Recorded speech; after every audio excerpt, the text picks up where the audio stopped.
Hustle it up. All right. It says technically we're streaming, so it's up to you guys to kind of let us know. Oh my God, Zucker. What the fuck? That was really loud. It's still waiting on my end. Yeah, I think there's a 20-second delay, but we'll we find probably out. are. Probably just started up. We'll find out. It's live. It's live. Okay. What's up, guys? All right. Good.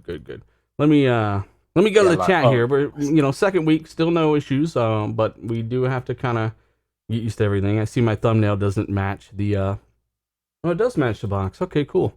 What's going on, guys? This Dealer here, back again with yet another RDX podcast. Welcome back. Every single week we come back here with the latest and greatest in gaming. And I want to thank everybody that's waiting, everybody filing in. We got a phenomenal show for you guys today, and a great topic as well. Right, good. Hey, let's do some intros. We'll do some shout outs.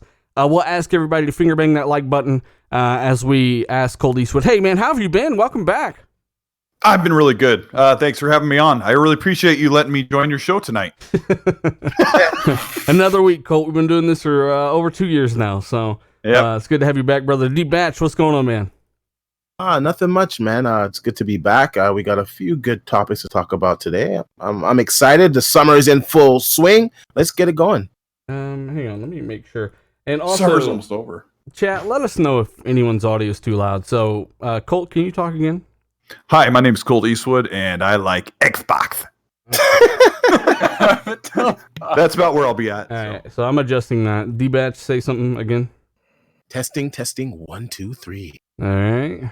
I think that's about right. Minus 10 decibels for those that are curious.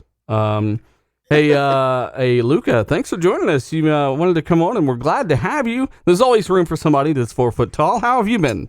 I just had to squeeze in between the boys, and yes, I'm doing quite well. Thanks for having me. I'm happy to be back. We're glad to have you back. Fonzarelli, brother, how have you been, man? I'm doing great. As long as this damn ice cream truck would just move out of the way. It's right in front of my house, just playing that song. You can't stop dancing, can you? That's the problem. But it's waiting for me, I think. It knows that I have kids and I buy ice cream. I don't know. Anyway, I'm doing good, man. I just beat the first expansion for The Witcher 3. Of course, that's Hearts of Stone. And I'm on to the last one, Blood and Wine. And I'm having a great time with that game. All right. Inferno Trigger. Zucker, I'm not talking to you. I'm talking to Inferno Trigger in the chat. He said it was too loud, and then Ron Hale said it's good now. So please let us know if the volume's good now. There's a couple different ways to adjust this, and I'm figuring it out. Zucker, speaking to you and hearing your voice, it doesn't sound like I'm in Olympus. How have you been, buddy? Are we in Olympus right now? Make you feel like Olympus, son. All right. That's kind of weird. Presence of a god. Okay. Right? Where's he at? Just get used to it. Okay. How's everybody doing? Can't wait for tonight. Awesome topics, and it's gonna be nice to see the gaming community come together. People from PlayStation saying, "Oh, a game looks nice on Xbox." Would you look at that? Oh, Beastfire Tim Dog, how have you been, sir? It's XCloud Tim Dog. That is. Every time I try to find you on Twitter, I'm like, "What the motherfucker changed his name?" That's right. How have you been, man? Good. This week got my situated with the Discord and the settings, and now I know how to finally use it. Going to be good to talk about all the topics that we have today. Have Luca here, so it's going to be a good show. Happy to be here. Hey, we got a new member in Ricardo I wish I knew how to pronounce it. Arsole. Thank you so much, sir. If you want to become a member, support the chat, get the emojis and all that stuff, early videos and more, hit that join button next to the subscribe button. I'll be peddling that for a while. Also, we got a super chat from your mom. Okay, I can't even pronounce that, but thank you so much, man. He says, get Megaton in the chat. I don't know who that is. So we got Zucker, we got Tim Dog, we got everybody.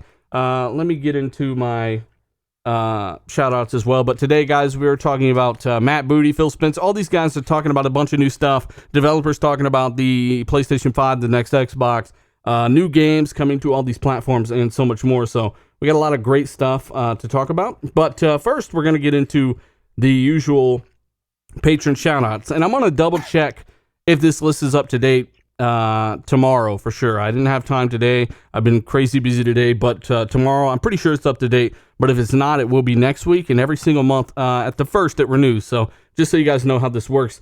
We got, and this is the shout out tier. So the least I can do is shout you guys out. Vec Boss, Daniel Vasquez. I'm sorry, Daniel. Your name gets me every time. We got Jed Myers. We got Scout Trooper 74, Patman Gaming Centurion, LegionGamers.com, Obi-Wan FTW, Black, Real Deal Neil. We got Suicide King. We've got Darge Knight, Prime Suspect, Michael Bowen, Channing Pennington, Guillermo Cavillo, as well as Wilmy Hood, Alfonso Hogan, A Squad Gaming. Check out A Squad's channel, man. The guy does really quality content. Modern Warfare, Ghost Recon, all that stuff. If he's in the chat, I'm sure he'll link it maybe. And of course, we've got Slim Killa 73. Saw him in the Discord earlier. So thank you guys very much for what you do. Now we can finally move forward. First topic, as we let some people file in. Gears 5 has gone gold. It seems like everybody's congratulating Microsoft except for the hardcore Sony guys. We got Neil Druckmann, the guy that made Naughty Dog what it is. We got Cory Barlog, the genius behind God of War 2018. They're all like, oh man, good job on Gears of War 5. Can't wait to play it. It looks amazing. Everyone else is hating like bitches. What do you think, Colt? Colt! Right on, Colt. All right. Good talking to you. All right, Colt. Hey, Oh fine. my gosh. Yeah, you're muted, huh, Colt? All right. No, I had to unplug my mic. The alarm company called me. Sir, you having a break-in right now? I'm like, no, I'm not. He goes, sir, I'm not here to sell you anything. I'm like, shut up. No. Might want to go check your house there, Chief. Hey, it happens, man. Did you hear the question? People are hating on Gears 5. Everyone but Sony employees. And we got all the information related to this as well, but I want to kind of get everyone's take. Barlog, Neil Druckmann, these legends in the industry, congratulating the coalition. Yeah, it was really weird. Not a lot of people saw it. Neil Druckmann said that he was excited to see Gears 5 and play it, and he had 20 likes and like 9 retweets and no comments. And I was like, what? I'm like, Neil Druckmann, like the Neil Druckmann, responsible for Uncharted and The Last of Us, right? The Naughty Dog guy. So I'm like, where's the PlayStation community on this? Like, there wasn't any snark. There wasn't any, cheering along with him.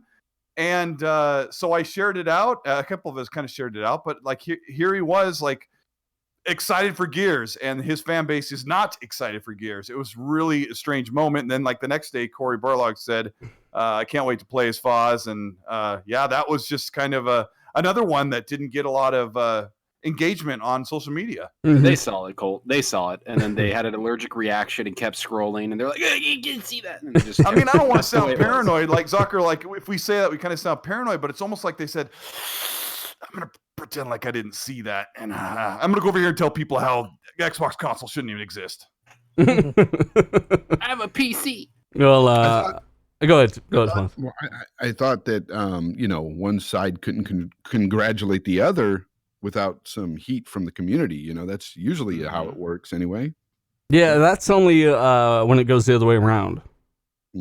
So Xbox aren't allowed to say positive things to Sony, and people get mad. I mean, I get the logic. You don't got the CEO of Nike going, "Hey, good job, Adidas, you fuckers." Like that's not how it works, right? So I mean, let's go ahead and throw the general information out there real quick, just for those that don't know. The game does come out September 5th at 9 p.m. Eastern. Some of the achievements, these are not spoilers, but just some controversy going around about the achievements. There's no spoilers here, aside from the amount of acts there are in the game, which isn't a spoiler, because an act could be... Gears 4 had like 5 acts and like 5 chapters or whatever in each act, right? And like a lot of people don't know that. So Gears 5 has 4 acts, and that has spawned... some people saying the game could be 6 hours long, and Kid Smooth came out and said this. He said, look, I'm just, shooting the shit here. I'm not saying that's a fact. That's just me theorizing. And people took that and basically said the game is 6 hours long because of that, which is interesting because Kid said it in his own video. He said, well, a lot of co-op games aren't really that long. But then he talked about how long Gears 2 and 3 were compared to the rest, and they were all, Gears 3 was 4-player co-op. So I don't think the co-op has much to do. Not all the Gears were 4-player, but co-op. Yeah, they're all co-op, and yeah. You know what? They also say that you can beat The Witcher 3 in 25 hours. All these games are what you make of them. Pretty much like when you're playing these single player experiences, either with the campaign I'm talking about here with Gears 5, you make it what you want of it. You know, you can actually go through it, do a speed run, or you can take your time and play the game. You know, and you know, everybody's time will vary on this game. I think it's insane to just assume that it's going to be 6 hours at this point. We have no idea. You know, me personally, I have seen so many people lose it over the last couple months in regards to this game, and I was sick of it then. I'm sick of it now. I hate that people are taking unfounded rumors and just running with it and creating videos on it. Why are they doing that, Luca? Why? Because fear mongering. they just, I mean, I don't know. I really just don't get it personally. And as for the Neil Druckmann thing, I know it's hard to believe, but most of the people who are actually in the industry don't care about the console war stuff. And I think people forget that. And they want these executives and these devs to actually focus in on that stuff. And it's like, no, you know, no one wants a game to be bad. And people are excited for Gears 5, as they should be. And as far as I'm concerned, until we get any official information, I'm not going to be upset. I'm not going to be worried. I'm not going to be concerned. And I'm not going to freak out every other chance just because it may or may not be 6 hours. But, you know, whatever. Well, I definitely... Well, Zonker, didn't the Coalition come out and say this is our biggest Gears of War game ever? Yeah, they said that multiple times. This is the game that... The biggest thing we've ever done, undertaken, that we've had the most time, 3 years, right? Gears 4 took 2 years, 2.5 maybe. So motherfuckers need to turn their hearing aids up or what? What's going on? I don't know what's happening. And honestly, Kid Smooth is actually like a really cool guy. Like at a party, he's a really good guy to talk to, and he was just kind of spitballing, and he was just kind of like, maybe, you know, we don't know, and he's just kind of talking, and then everybody was just like, video, and like, this is fact now, and it's like, dude, what the hell are you talking about? Didn't Kid Smooth come on your show, Luca, and kind of address this and say like? Well, see, what had happened was, like, I was on my show and I said, no offense, but when is Smooth ever right? And then, damn. And then I told him, I was like, Smooth, I just want to let you know that I said this about you on my show. And he was just like, yeah, you're right, Luca. You're right. You know? Hey, I just, people are too quick to go for unfounded rumors and they don't look into things themselves. It's very concerning, actually. Well, and you could see the adjustment by the Gears team, right? Like this is in the topic too, so I'm kind of bringing it up. At Gamescom, they're going to show a campaign trailer instead of keeping it to the 6th or whatever of September when the game comes out, basically. Which, just for clarification, right, Zonker, they already said that they're not showing campaign stuff until basically when the game comes out, but now they've changed that. Yeah, they've changed it because of people like on this panel and a lot of people in the chat, even like everybody on Twitter kind of like, hey, this is kind of the stuff that we want to see, like the escape, the horde mode, all that multiplayer stuff is awesome. Like we love that stuff, but the connection to the characters emotionally, what really draws us to the game. And I think they kind of adjusted, which, hey, bravo on you. Do that. Like, if you did it in a constructive way without bashing over and over, right? Yeah, without saying, oh, you're trash, you don't know what you're doing. Gears 5 is going to be 15 minutes long. It's over. Like that's... I don't know, man. Like, just roll with the punches, understand what's going to happen, and know that this is the biggest Gears game we're ever getting. Like, they've explained that on numerous occasions, that this is the biggest Gears game. But we must clarify real quick that you could probably speedrun this game in the future. Like, every game gets speedrun, and somebody beat Zelda, the newest Zelda, in like fucking 5 minutes or some shit one time. So, you know, that's possible, but I'm talking average playthrough, I'm guessing around 15 hours or more, which is good. Unknown Assassin in the chat said, do you know what Google is, Cole Eastwood? He's referencing what I told somebody on Twitter when this thing broke about campaign for Gears 5 being 6 hours. It took me like 3 seconds to Google how long is Gears Judgment because it was the shortest game. And it said it was 7 hours. And then it had all of the Gears games listed under. And they average out to about 9.5 hours for every Gears game, including Judgment, which is the shortest. So, Zocker, if the Coalition says this is our biggest Gears game, like you could guess, like, okay, if they're 9.5 hours, maybe Gears 5 is 12 hours or 15 hours, right? I mean, it's not that hard. I think when they say the biggest Gears game, I don't think they just talk about length. I think they're talking about like expanding the world, making you see different things, different areas that we've never seen before within the world. Location, right? Like just everything. Like I just think they're expanding the game, like, you know, not even horde mode. What do you call it? Escape mode. Like they're bringing a whole new mode into this with an escape mode builder. Like, it's everything. Like, they didn't hold anything back in this game, it seems. And a lot of the stuff they've said in interviews, like, hey, we had these ideas in Gears 4. We just didn't have time to implement it where it was going to be good. So now we had the extra, year, basically 3 years of development to put the stuff in there and kind of shoot for the stars. And that makes me happy because we love Gears and we're going to get hours upon hours of entertainment on this. If you look at Gears of War 4, I mean, that game, you can beat it comfortably in about 8 hours, right? And that's kind of what I expect with this game, honestly, 8 to 10 hours. It feels like it's so much longer than that, though. Yeah, it does. Yeah, but it's not. I mean, that's with all the cutscenes watched and everything, but it's one of those games that it not only gives you a good single player campaign, but it also gives you that good multiplayer that a lot of people like. So, I mean, there's a lot of hours of entertainment there. I think people are just, they're blowing this out of proportion. It's ridiculous. Most single player games out there are not freaking 20 plus hours. You get a lot of these devs sometimes they'll tell you, oh, our game is 25 plus hours. You better cut that into about, I want to know why is I just want to know why everybody's just hating on this game. Everyone is just, they want this game to fail. It's not everyone. Nobody's played this game yet, apart from the multiplayer, yet it's destined to fail. Like, what the hell? Well, we saw what they did with the cell phone pictures. I mean, that was ridiculous. Saying this game was trash. They're comparing they're comparing a flip phone camera to an image of their cheap monitor, and they're comparing it to a PS2 game. Like, it was weird to me. It was like, what are you doing? It's just what happens. Like, you think it's gonna get bad now? Wait till Halo comes out, because Halo, we're all in agreement. Halo is king on Xbox. Like, it's unanimous. Xbox and Halo. Like, people that I don't even know game to ask me about Halo.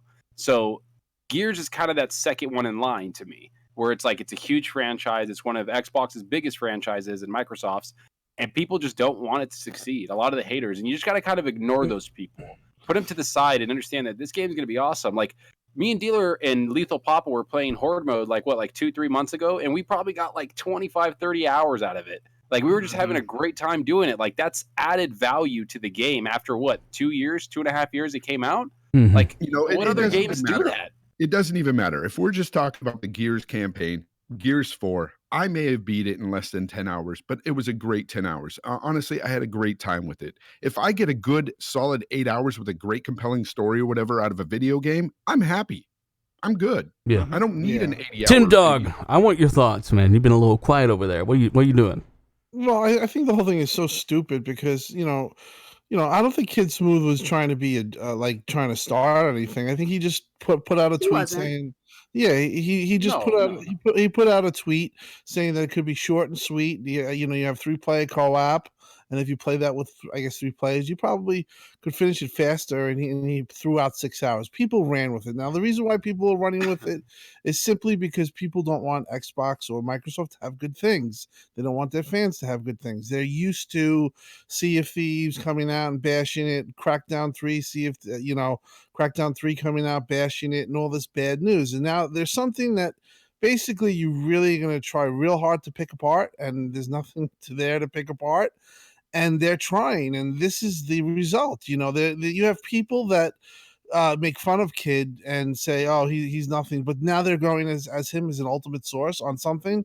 I mean, it's so stupid. It's so ill-advised by those people to make a video over something like that. That's like me saying, "Oh, the game's 20 hours," and then everyone going with it because I said it. It doesn't make any sense. The game is probably going to be a lot like Game 4 in length. It's probably be a little bit longer. It has 4 acts. We don't know how many missions within those acts we have. It's just really stupid. And it's just people looking to people don't want Xbox to have good things. And it's a certain crowd. I don't know why, but it's a certain crowd, and it's definitely real.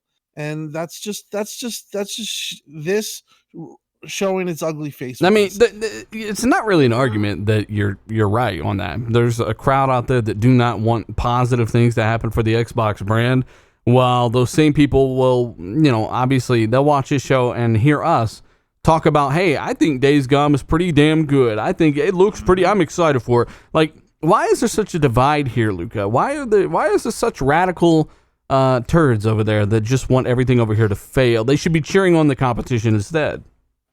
Well, mostly, I think it's I don't want to say it's more like a cult mentality, I would say. Like most people. Are you calling that community a cult? I personally think that every community has people in it that take things to the extreme. True. And Yeah.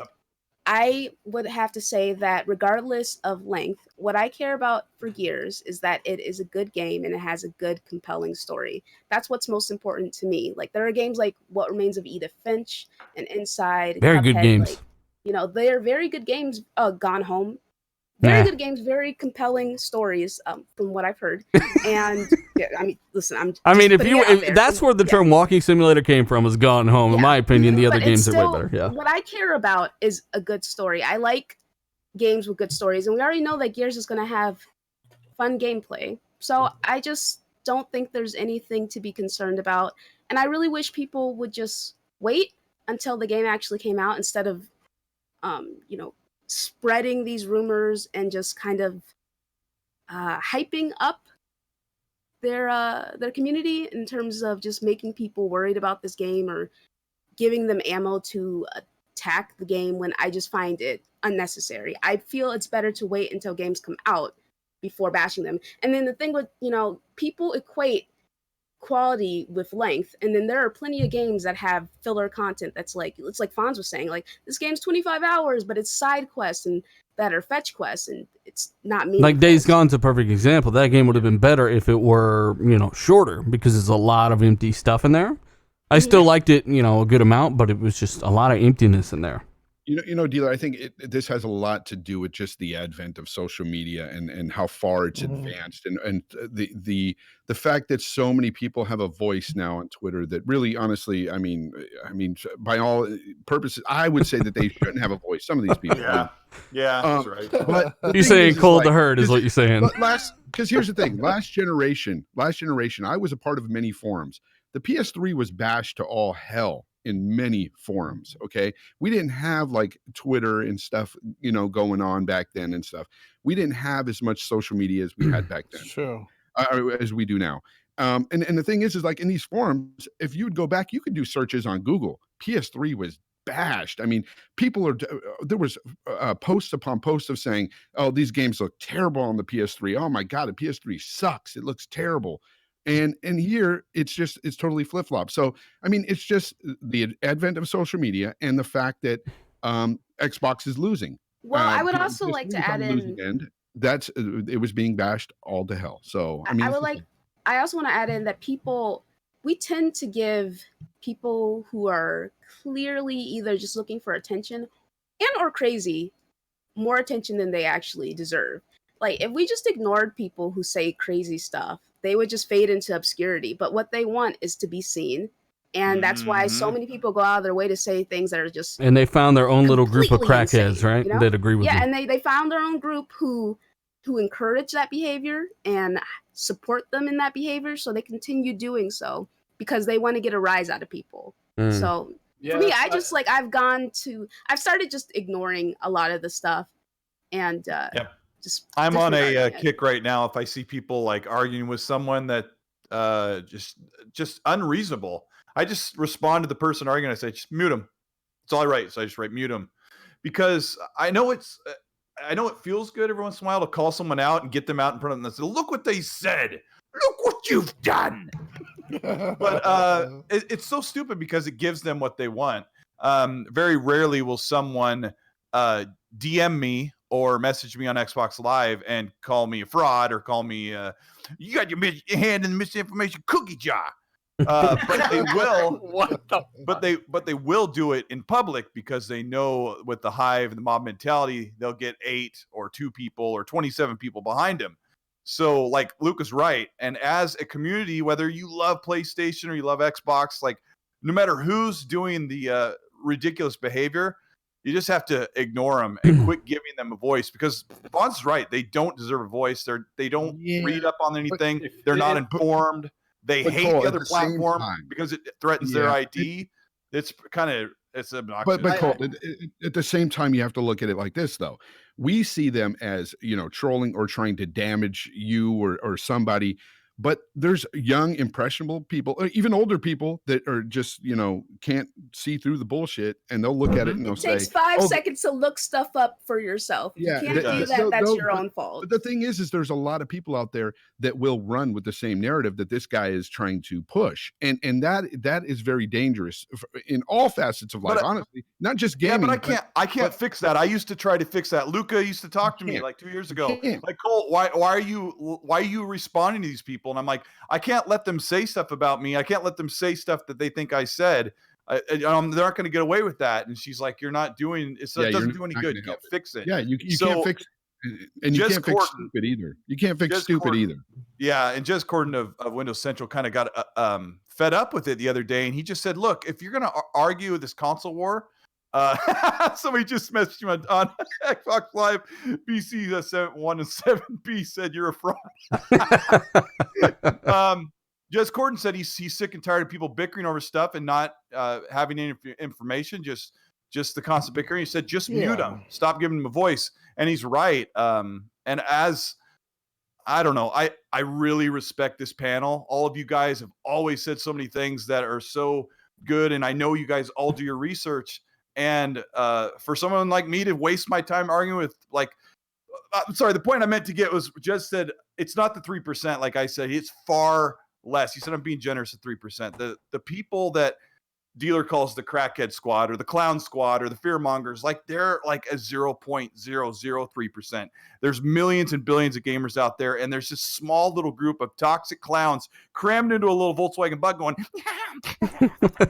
I'd like to add real quick, and those people, if you give them attention, I don't know. My mom used to always say, if you argue with crazy people enough, people don't know who's crazy. If you're just both crazy, just ignore them. Yeah. But it was I gotta add something really quick. The thing that, so Fonz brought it up about the PS3 getting bashed and everything like that. That, Sean Layden even admitted that in that big like conference he had like a couple months ago at EA or something like that. I forgot which one it was.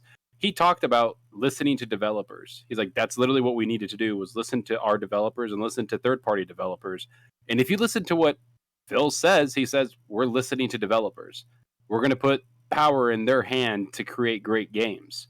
It's the same thing. Like, Xbox made a mistake at this launch. Sony made a mistake at PS3's launch. If you look at it, it's very similar in the way that they were bashed. It wasn't as bad as, the Xbox One. Xbox One was getting destroyed.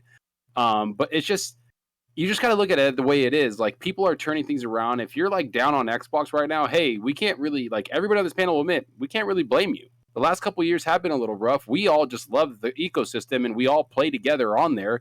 So that's where our friends are. But if you don't have that kind of olive branch of friends on there, then yeah, we get it. Like, you might not like it. But over the time, you're going to see games. I mean, there's tons of reasons to prefer the Xbox. I mean, in my opinion. Yeah, there's tons of reasons, but like, and plus, we've all switched to HDMI 3 and played on the PlayStation. Like, that's the thing. Like, there's a difference between making a big scene about going and playing a PlayStation game and just going and playing a PlayStation game when one comes out every 6 months to a year that you want to play. Otherwise, you play every single thing else on the better console, where all your friends are, where all your games are. With the achievements that you prefer. It's not that complicated. We've all done the same thing that the worst people in this community, that a lot of people would consider the worst people in this community, have done. We've all played the PlayStation games, all of us.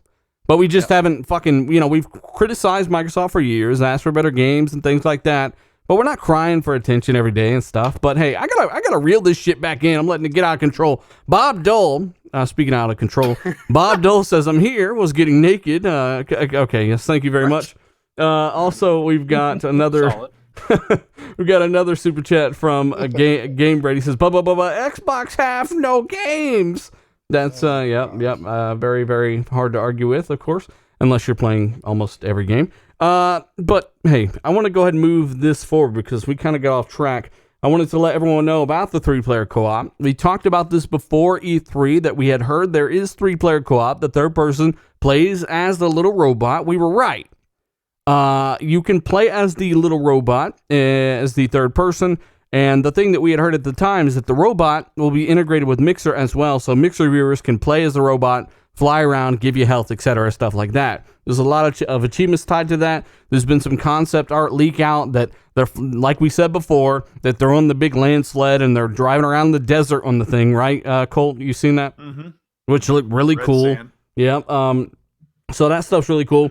As Zalker said in Gamescom, they did announce they're going to reveal some story stuff, apparently a story trailer, which is really cool. They listened, all of that good stuff. Gears 5 looking to be absolutely fantastic. 60 FPS in the story mode, multiplayer, dynamic checkerboarding. I mean, it's a sharp-looking game at the end of the day. Checkerboarding's come so far.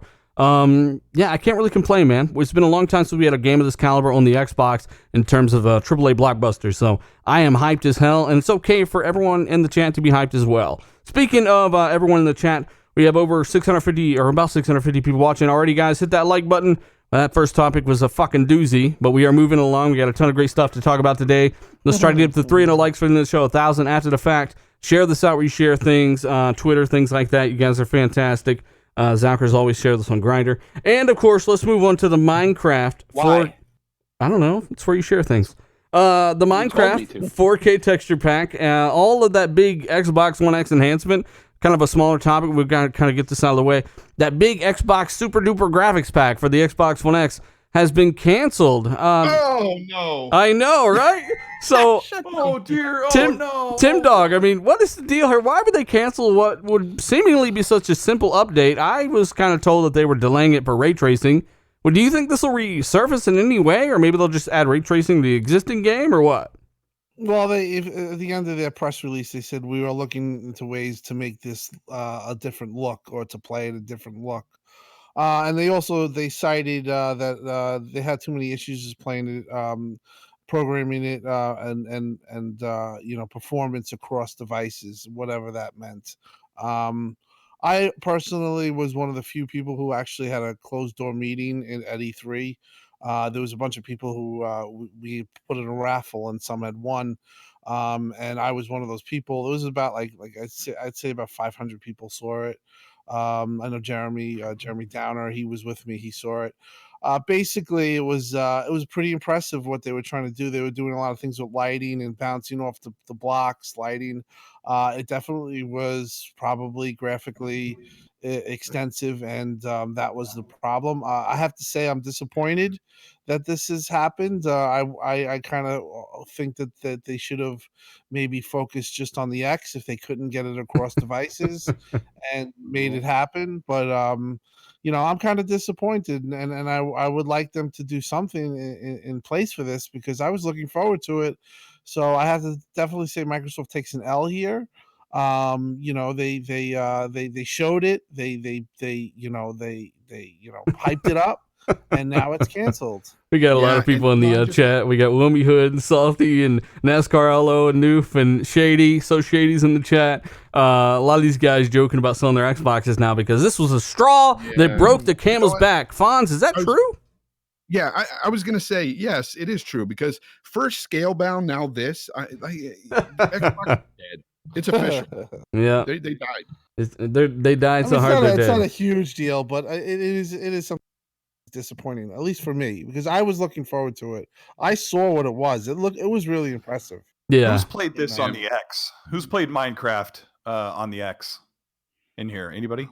In the chat? I don't know. Because, I mean, it's I was Minecraft. watching it being played on the Xbox One S, and the frame rate was running at like 20 something.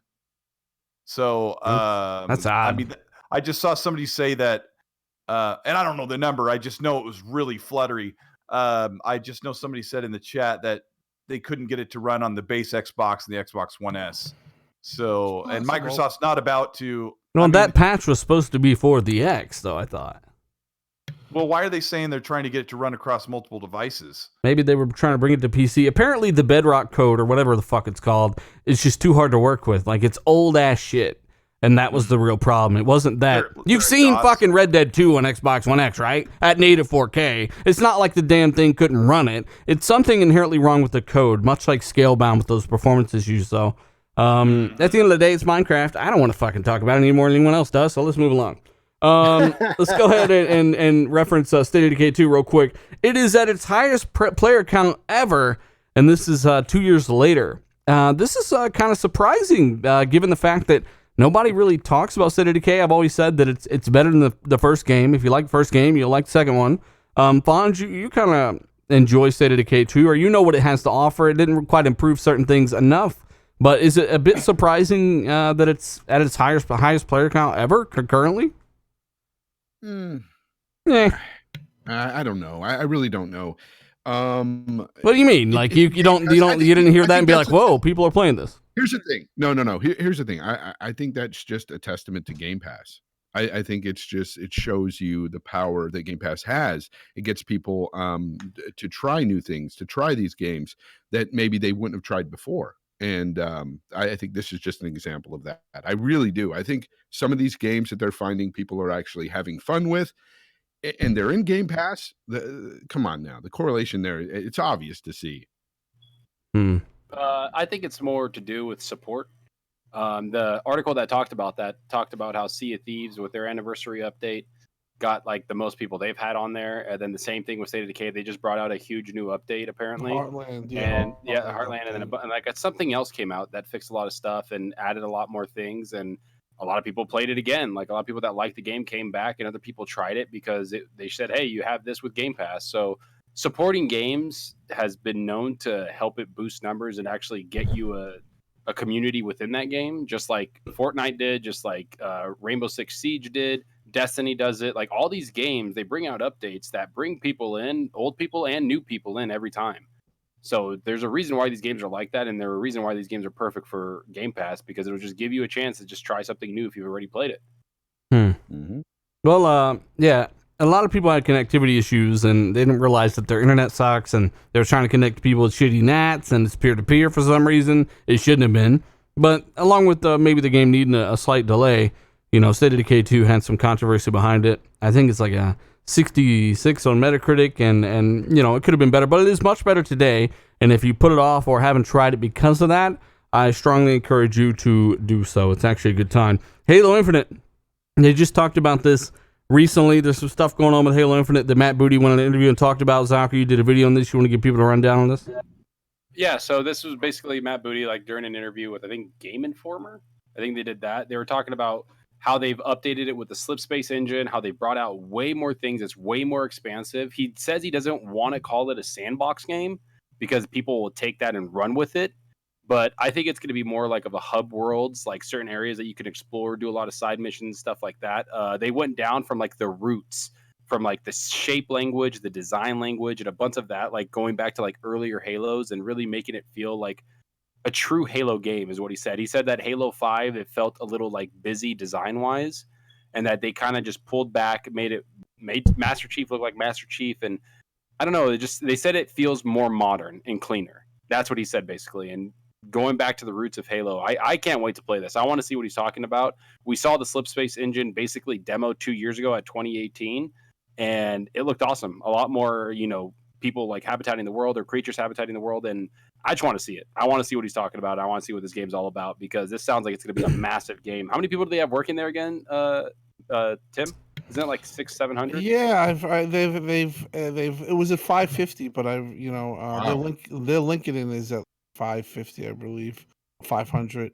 But yeah, I heard upwards to 600 to 700. Some of them contractors.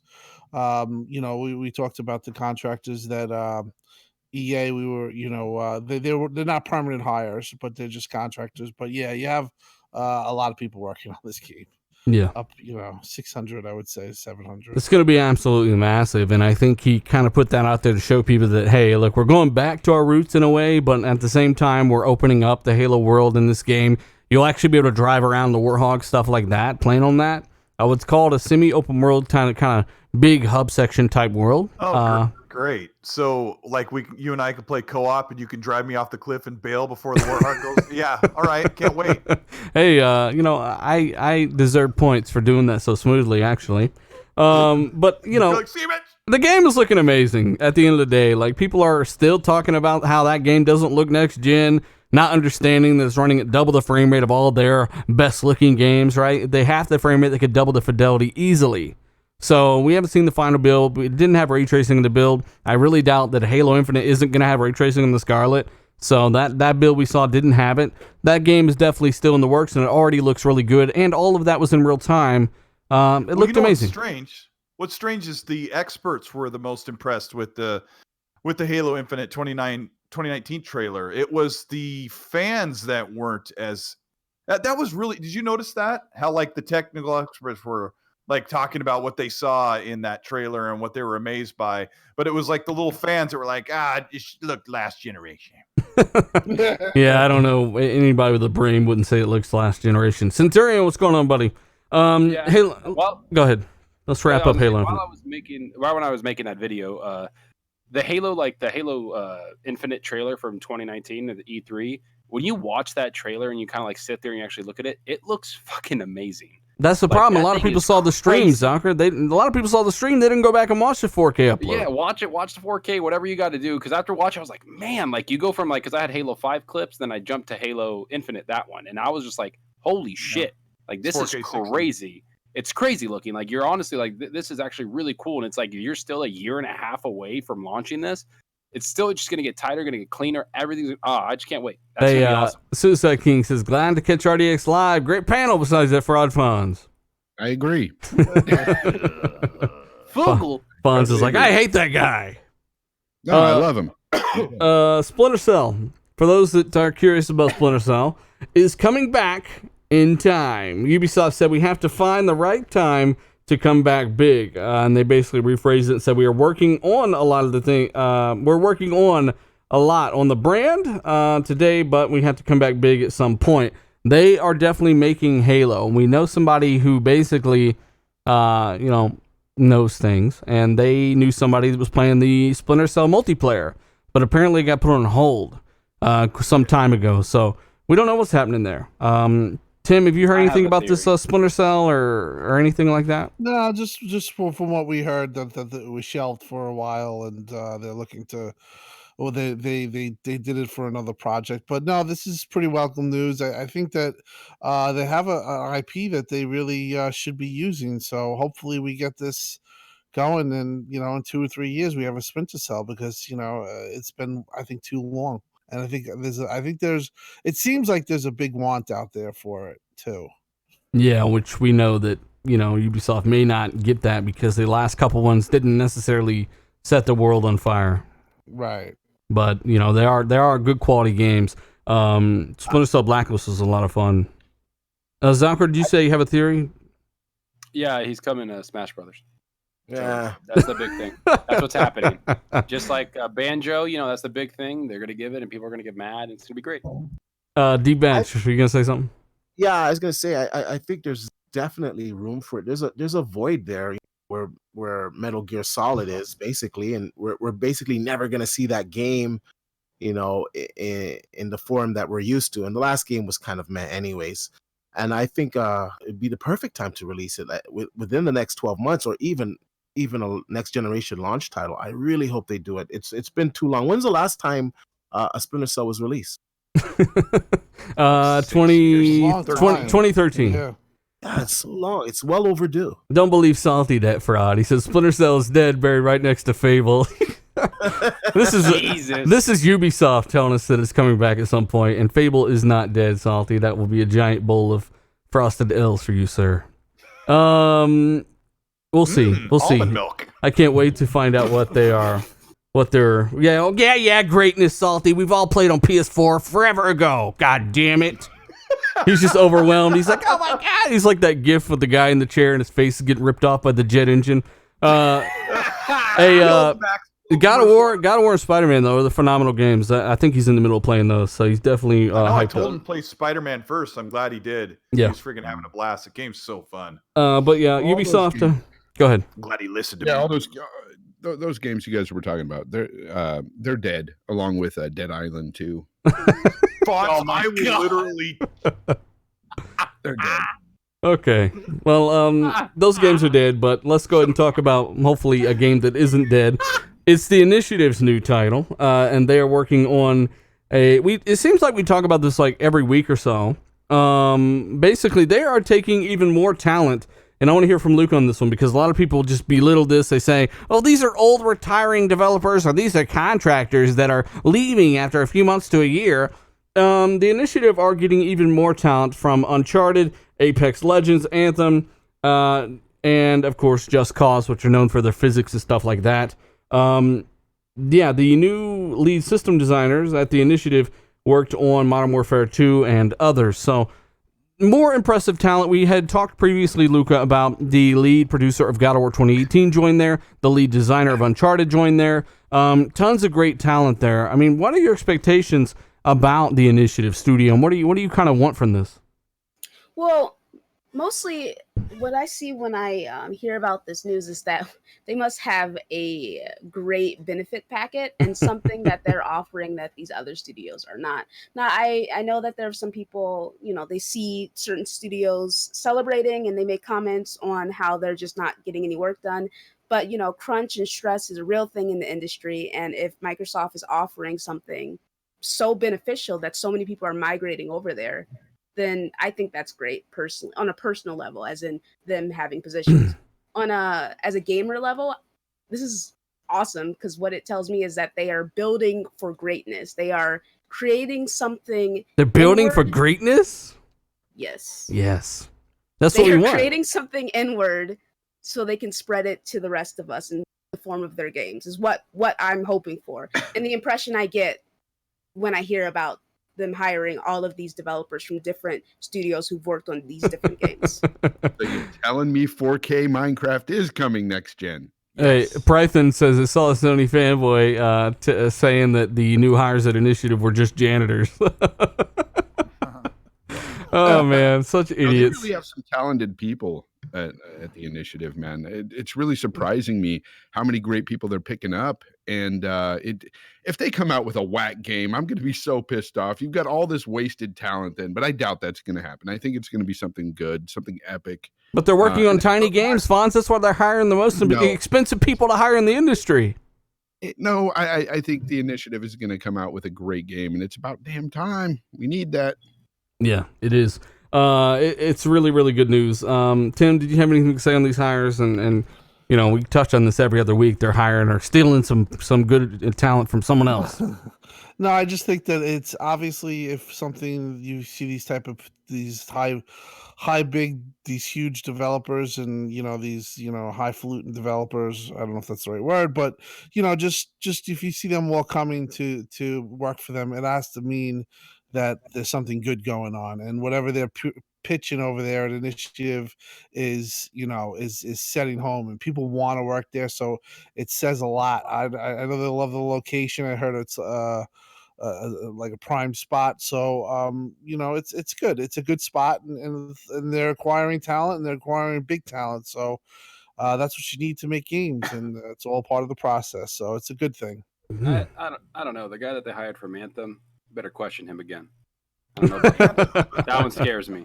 He was beat with a stick. He had no choice but to make Anthem. Also, it wasn't the developers' fault. It was their lead. I know. I'm just couldn't trolling. focus, But I just wanted to put that out there in case people didn't know. So I read something funny that Tim Schafer's a funny guy, but he said that he was really apprehensive about joining the Xbox Game Studios, and he asked Phil Spencer. He's like, "So like, do we have to paint all our walls green and make Forza DLC?" And Phil said, "No, we just want you to do what you want. You've got funding now. Make your games." And he told the interviewer that Phil really meant it, and that's what they're doing. They've kept their identity. They're doing what they want to do, and they're kind of sharing that with the other studios and seeing that they're really somebody said it in the chat, they're really truly getting to work on what they want to work on with funding being provided by Xbox Game Studios. So it's going to be a cool future for sure compared to what we've put up with for the past 2 or 3 years. Yeah. Hey, I got to give a shout out to everybody watching live, guys. Hit that like button if you're checking us out. Share this, reshare things. 300 for the end of the show. 1,000 likes after the fact. Thanks so much. You guys are fantastic. If you haven't subscribed, go ahead and do so. Subscribe to everyone on this panel. Bunch of great people. I want to move forward because we still have the best topics to come. Dying Light 2 is pretty much, along with, I guess, Cyberpunk, really, because they kind of confirmed this, that it is a Project Scarlett game as well. That the cross-generation has been in mind since the beginning of Dying Light 2's development. They are ready to do this. Tim, you didn't know this when I talked to you about it. What were your thoughts when initially hearing that Dying Light 2 is actually going to be built with Project Scarlett in mind, that it is a cross-gen game? I'm very happy. I loved the first Dying Light, so I'm happy that it's a cross-gen game, and it's going to utilize, hopefully next generation, things like ray tracing and stuff like that. I'm a real big fan of that developer, and it's a good thing. It's like I'm happy about it. I mean, I was always at, what was the other game that was supposed to come out? It's not them. It's not the developer. Dead Island. Whatever happened to that game? Oh yeah. Whatever happened to? I know it's a change of subject, but what happened to that game? I hate you guys. I hate you guys so much. Because that game I was really looking forward to, but I guess this has kind of supplanted that. As the people that made Dead Island, they left and created Dying Light. So they left Deep Silver. Okay, I didn't know that. Yeah, and they wanted to make Dead Island better, and they started to create Dying Light. Dying Light's one of my favorite games this generation, but I still like Dead Island because it's campy and cheesy and it's fun. But it went into development heck, if I may use a bad word. Mm-hmm. And supposedly it is under the works of the team that made Darksiders, Dam Busters, and Deep Silver's a publisher, and the team that also worked on Homefront: The Revolution. That shit's fire. So Dead Island is coming, but like the outlook of it is like, holy Not crap. good. I mean, what? Yeah, because I watched this really cool video by this guy a couple of years ago saying Dead Island 2 was on the way, and it was really great. Good video. A couple of years ago. You mean a couple months ago? It was a while. It was a while ago. I know what you're talking about. I just remember the camera turning and there was like a cop zombie going, yeah? Pretty good. The production was great. So to put it shortly, it's going to come. We probably won't even see it for another year, but will anyone care? Yeah. Not very many. Like they'd really have to overhaul it. But at this point, when you've overhauled a game so many times, you've let go so many development people, it's like it's a mess. Well, you know what else is kind of a mess? This past E3. And part of that was due to Warner Brothers not being there. It surprised a lot of people. They pulled out of Comic-Con. They said, fuck y'all, pay me, we're out. And, I was a little let down because we know that Batman game is real. We know it's real. And I wish Ram was in here. He has the ability to jump right in and out of this podcast anytime he pleases. So, it's not our fault he didn't show up. Because he's the only person who needs this Batman game as much as I do. But he sent me something that was really cool. Not only did he send me some concept art from apparently what was a canceled Damian Wayne game, it could be, it may be for the current game, we don't know. But he also sent me a listing for a Warner Brothers game that is not currently out yet, and that listing is out there. And for those that think it's too late to release a game and announce a game and to release it this year, Need for Speed are doing the same damn thing. They're about to announce this new Need for Speed. I think they have a countdown timer right now, and that's coming out this year. So could it be Colt Eastwood, that Batman, the new Batman game that we've been waiting on since 2013, or well, I guess 2015 technically. Could it be that this thing's gonna hit this year? No way. What? There's no way. I want it to, but I just don't think that. Like, if I was the new Batman game, I wouldn't load up right next to Jedi Fallen Order, and I don't know. I wouldn't do it. Hey, Unknown Assassin says Batman is dead. It got outsold by Spider-Man. I think that's so funny that people point that out. And then I bring up that picture of that 96 meta Arkham City, and they crawl back into their hole.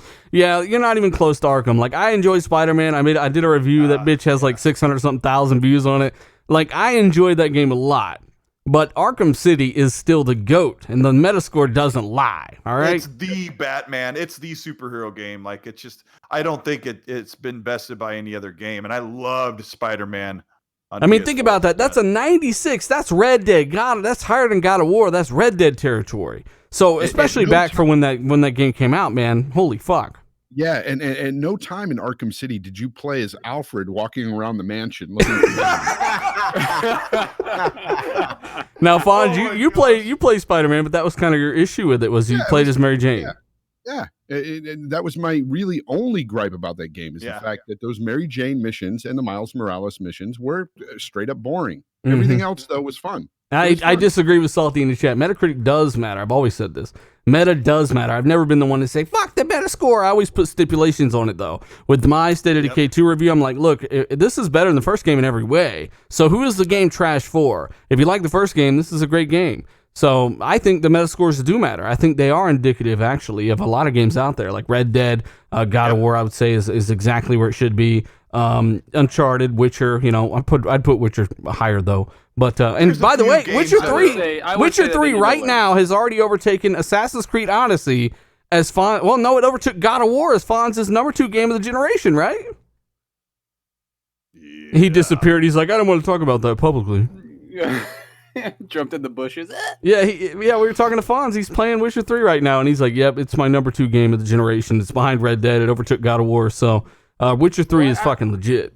I have to say that City they had Asylum, and then they learned, right? And they kind of adapted and made things a lot bigger and better in City. I would say we have to judge Spider-Man 2 when that comes out. That's what I would say we would compare it to. That's kind of the way I see it. But if you look at Spider-Man... Well, Spider-Man 1 had how many more years to be developed? Fucking, 7 years? I'm not even talking about that. I'm just saying they took a lot of things from Batman. Let's be honest. Of course, yeah. They did. And that's why I think Batman City is fucking better. But I love Spider-Man. Like, I think that game's amazing. I played that game like crazy. Hey, shout out to new channel member Midway 7. Sorry, Zucker, were you still going on about this damn game? Are we on Mount Olympus right now?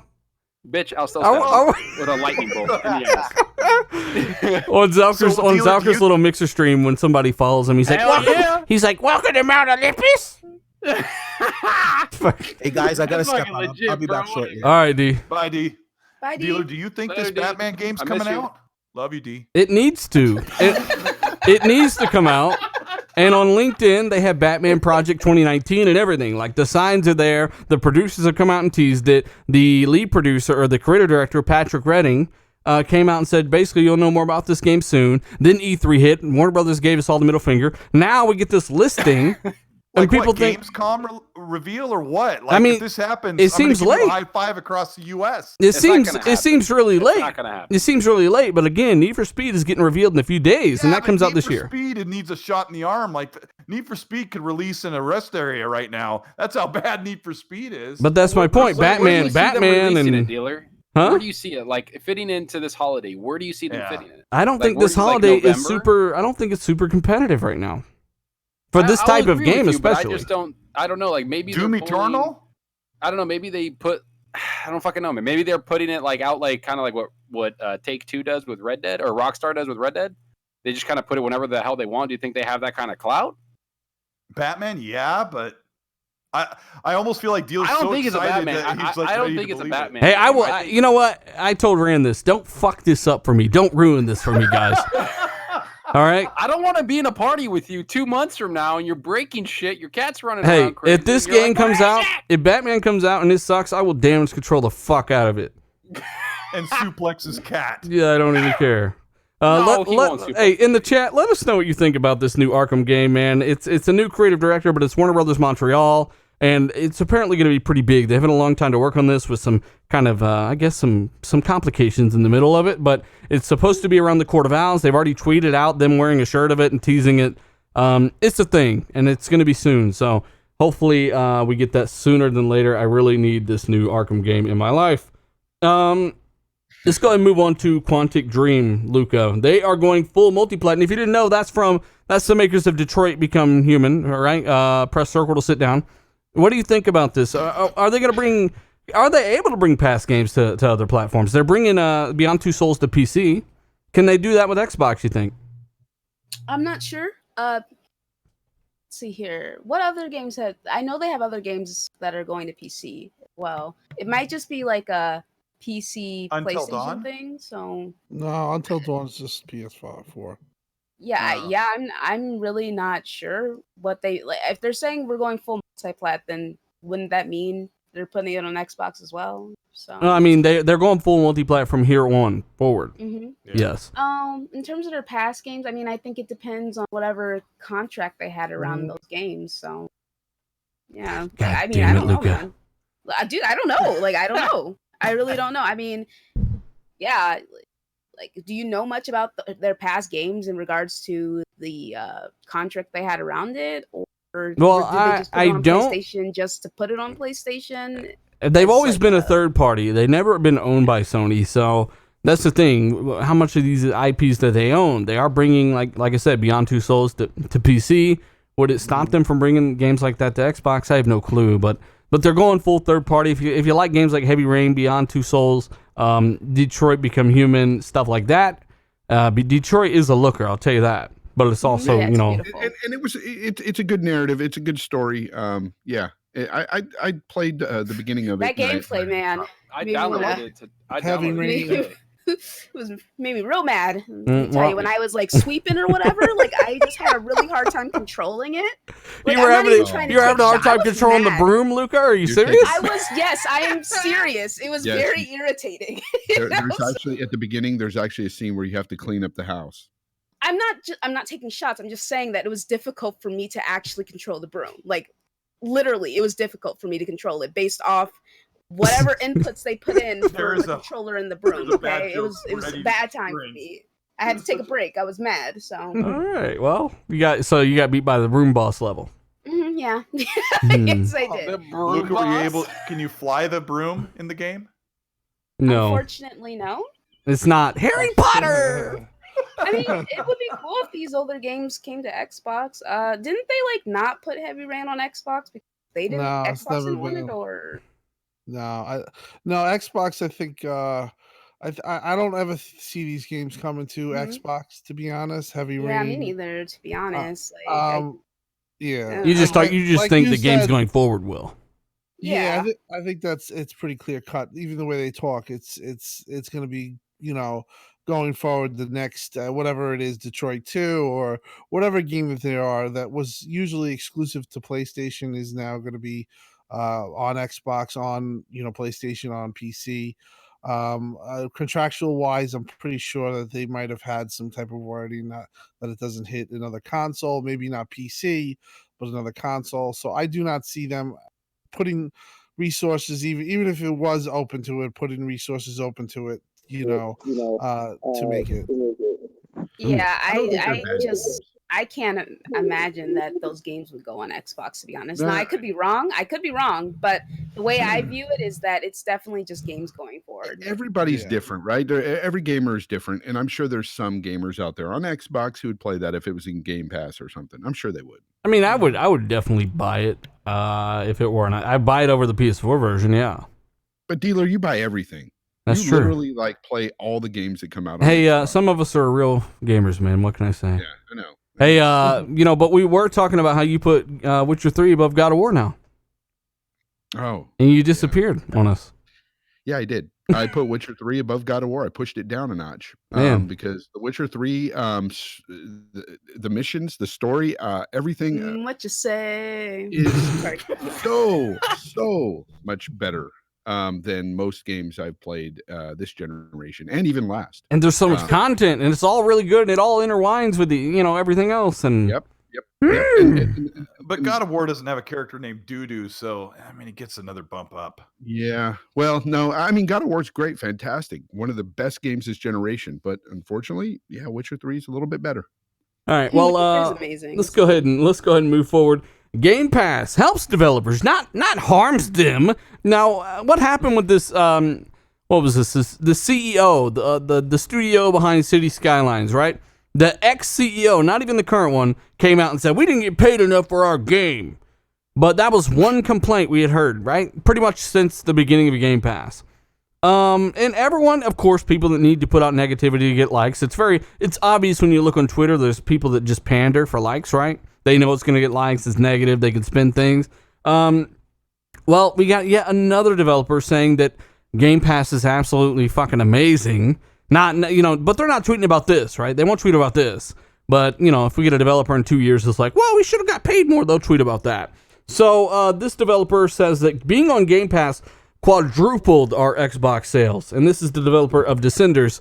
They said it quadrupled their sales. Can we get quadruple the tweets out there about this?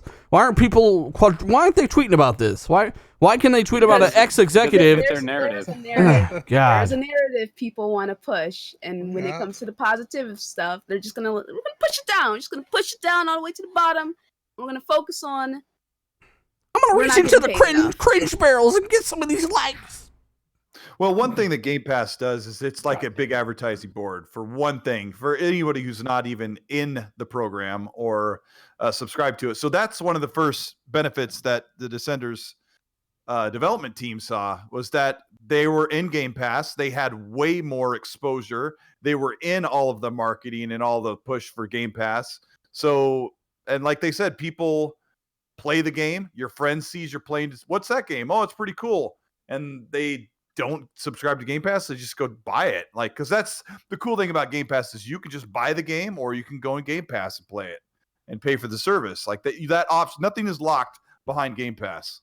Mm-hmm. So it's good. What I don't understand is Whoa. why are What the fuck is that? What I don't understand is what the fuck happened to D-Batch's mic. He's calling in from his phone because he's driving to the airport. Yeah.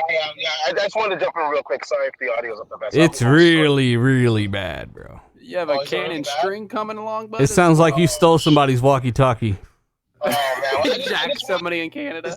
Sound like He's like, Maverick, call the ball. I'm going to buzz the tower. Over. D-Batch, we already miss you, buddy. Oh my god. I'm guessing he's Is that his engine revving? I don't know.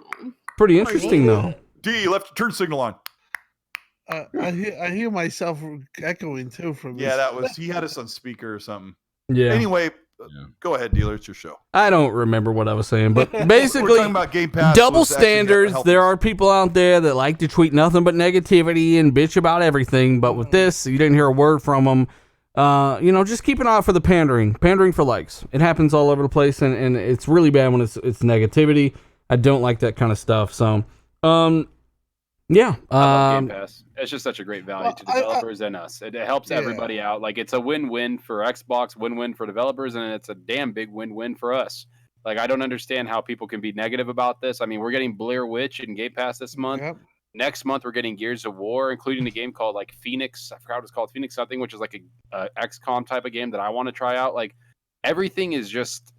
It's just so great. Like, I don't get why Outer Worlds in October. It's like, if you hate on this, you need to check yourself. Like, you know what I find the funniest hate to be, and it's the most popular one lately. It's the hate on Game Pass has been, those developers, how are they going to sell any games if they're just putting them on Game Pass?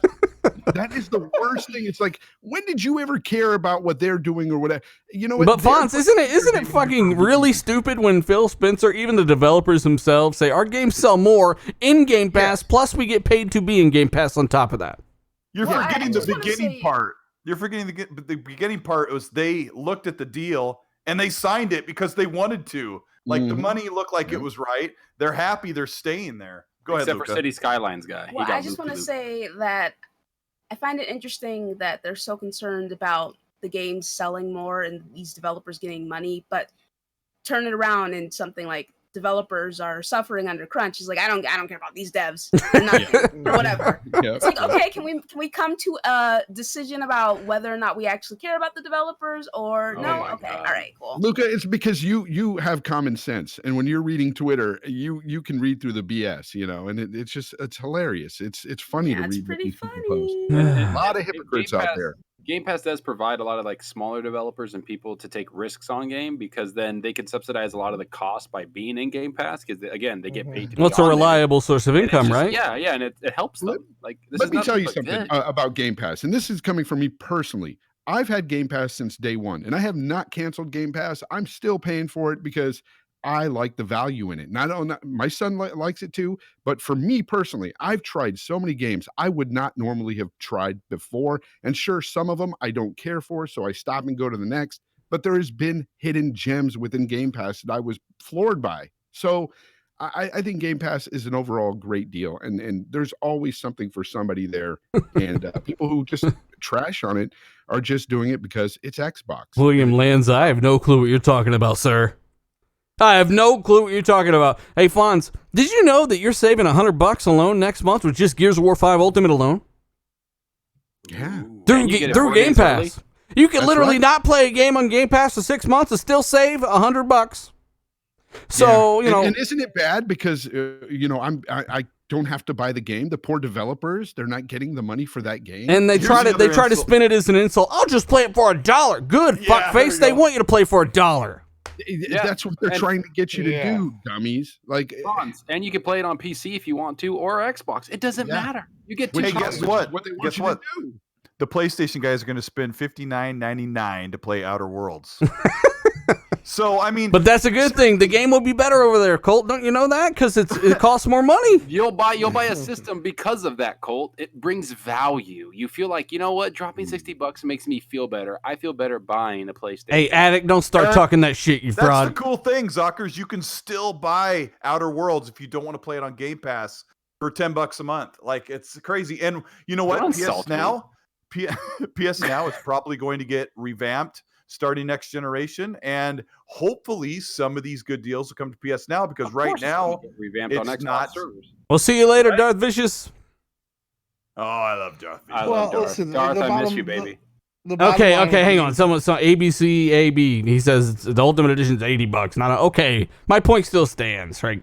$80. Yeah, taxes, licensing, doc fees.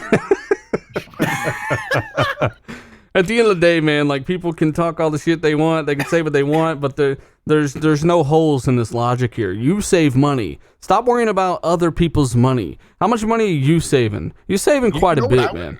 You know, Dealer, I would love for PlayStation to adopt this same type of thing and having day and date games. They will. It's a matter of time. I freaking love that.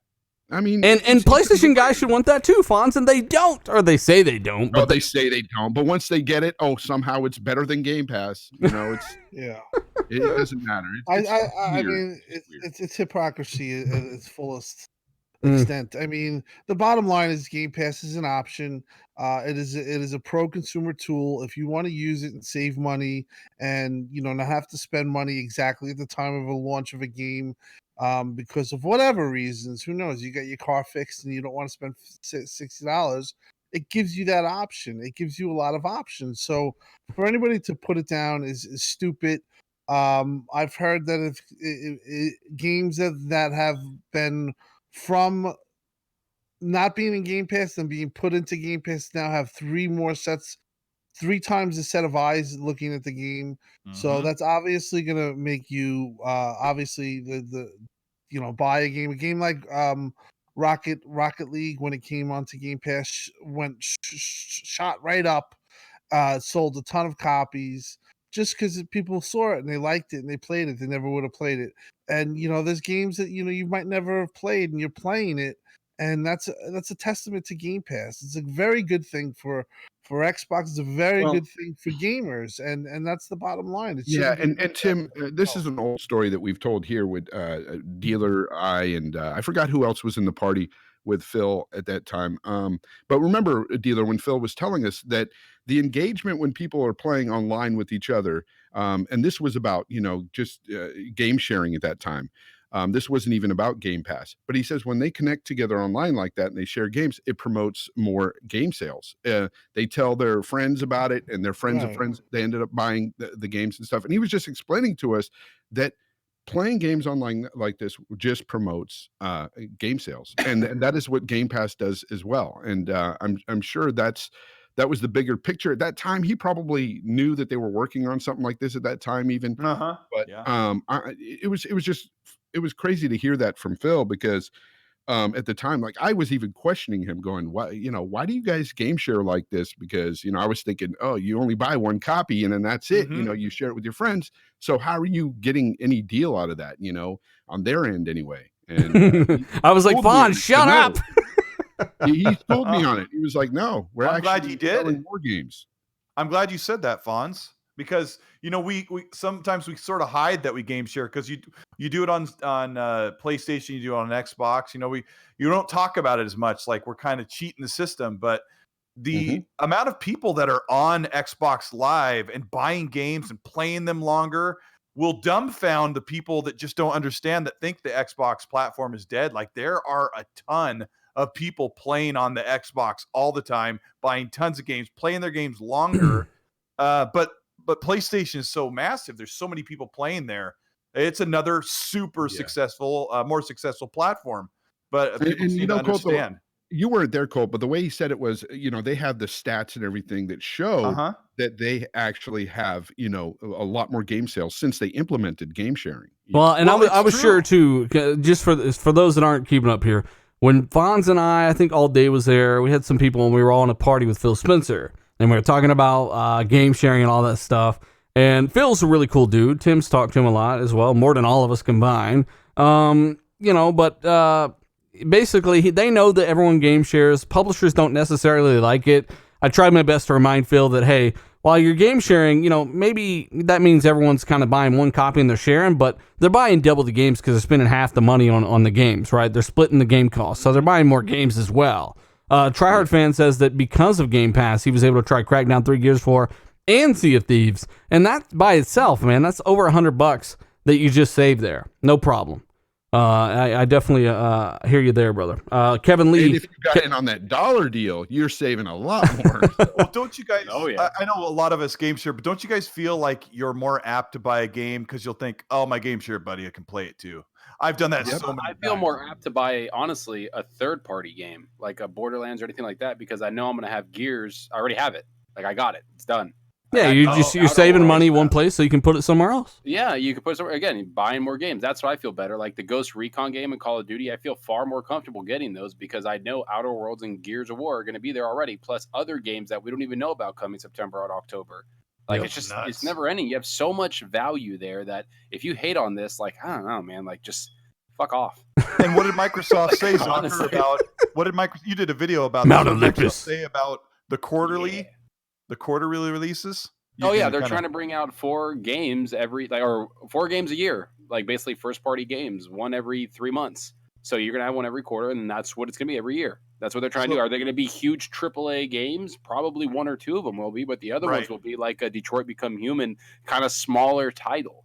And that's fine. Like and you add in all the other third party deals they're getting on here. Like they have some awesome games on there, people, like Shadow of Mordor, Shadow of War, Wolfenstein. There's like too many to Doom. remember. Yeah, There's just so many, man. Like it's just So Shady awesome. says something in the chat that I've said a lot. Like, hey, look, either pay $5 to $10 to rent one game for a week, or rent $150 or even up to $200. They've had it for $10 a month.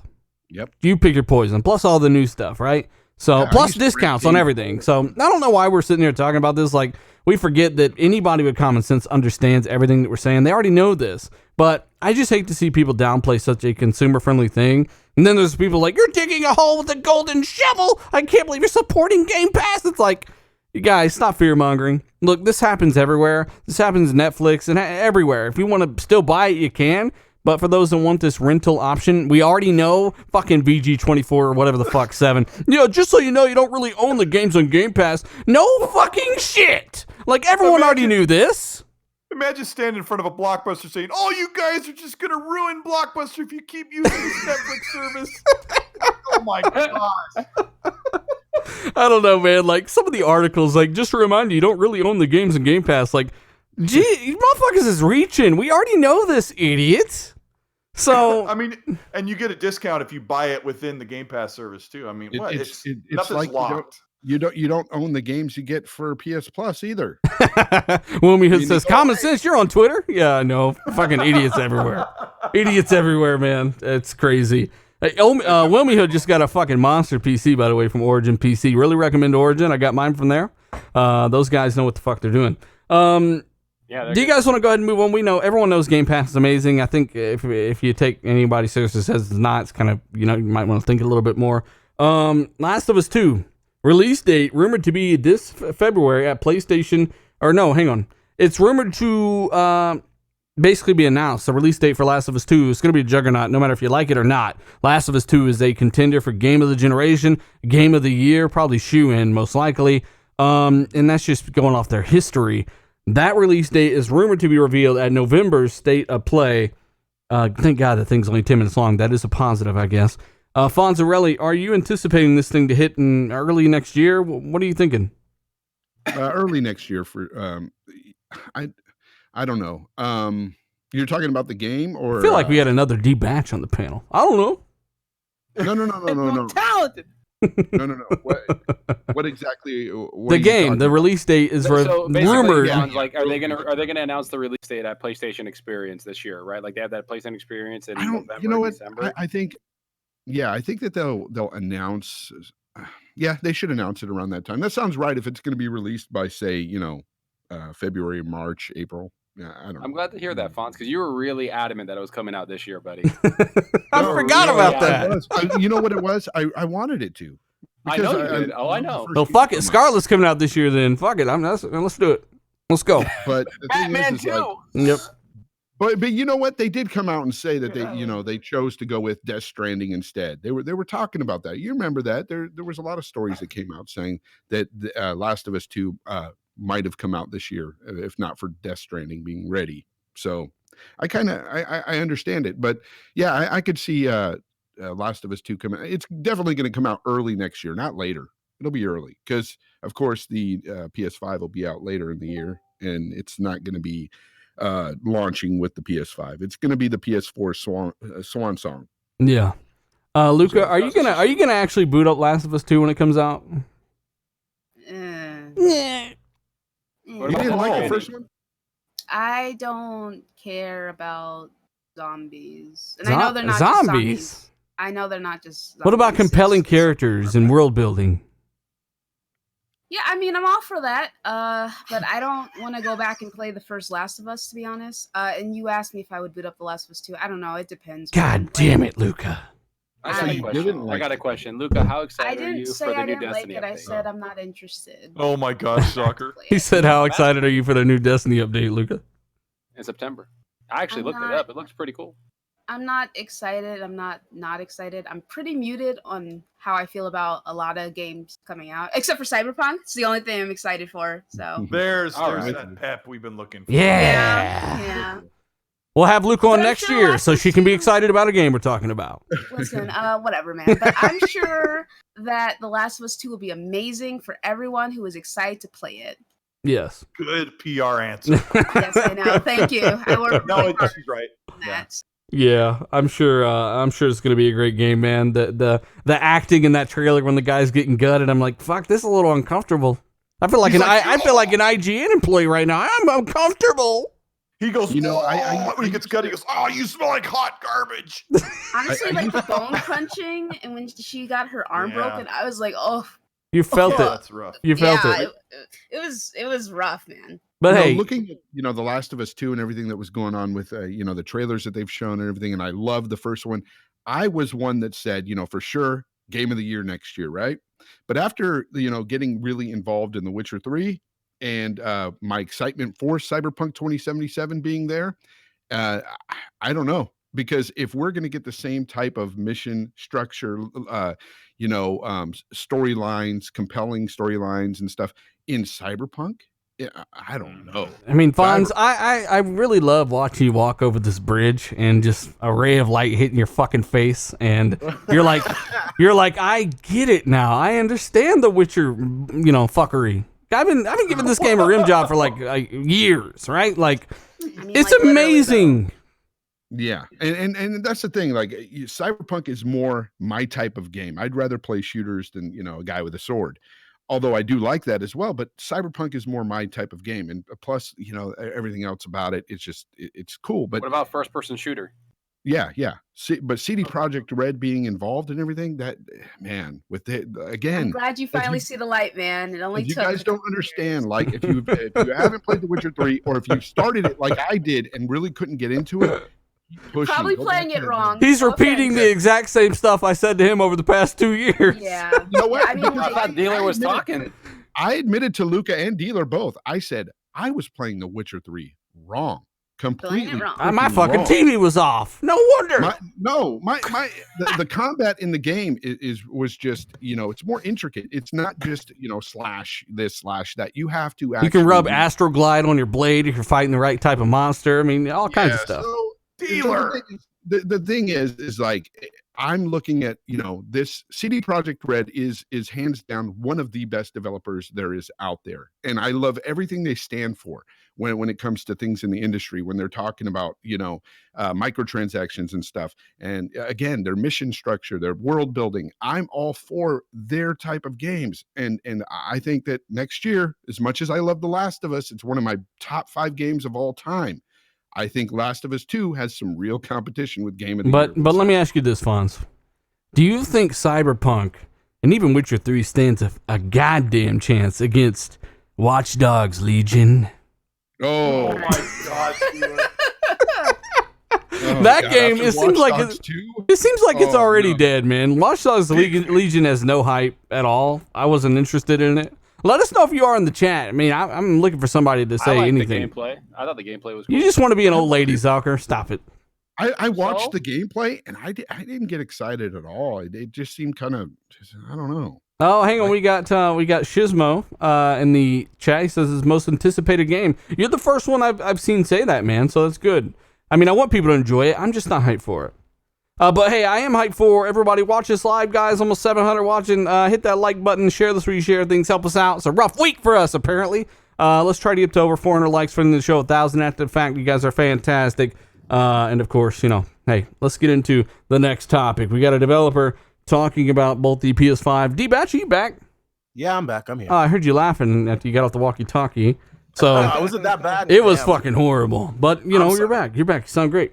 This is perfect because we can get you talking about this stuff. Developer talking about Scarlett's GDDR6. Basically, these guys are starting to repeat a lot of stuff we've been saying for a long time. So we like to double confirm what we've been saying. There's people out there that don't know anything about this.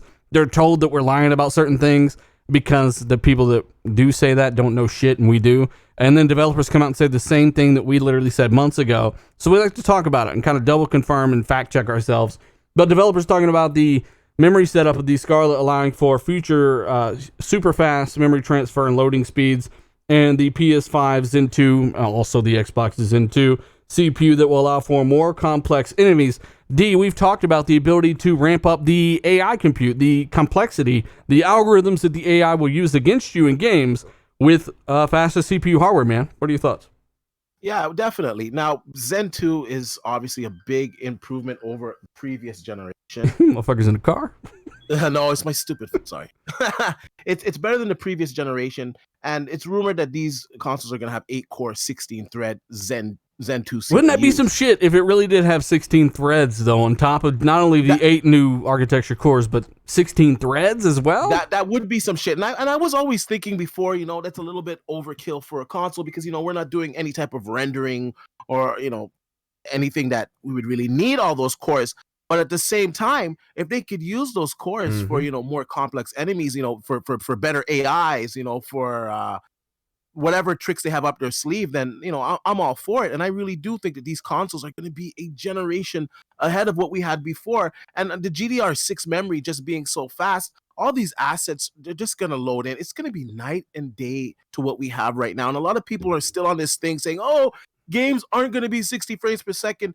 I see no reason why every single game can't have a 60 The only reason that a game would not be 60 is if a developer literally says, no, we're just going to go for fucking maximum resolution no matter what the cost. Right. Because you have the equivalents of these processors in PC right now, and we can see that they're delivering 60 frames per second quite easily. 144 hertz. Fuck. Yeah, so why people are saying that this is not going to happen in console, I don't know. I don't want to touch on the subjects that we have coming up, but we have other people saying that they're going to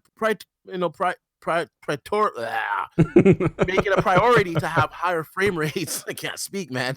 Have higher frame rates with these next generation consoles. So why would you think that these games are going to be stuck at 30 frames per second when you have these companies saying that they're aiming? I mean, for that's high Phil. That's frame Phil rates? saying that. Yeah, Performance. but Come on. It's not all the developers saying that, D. And here's the thing.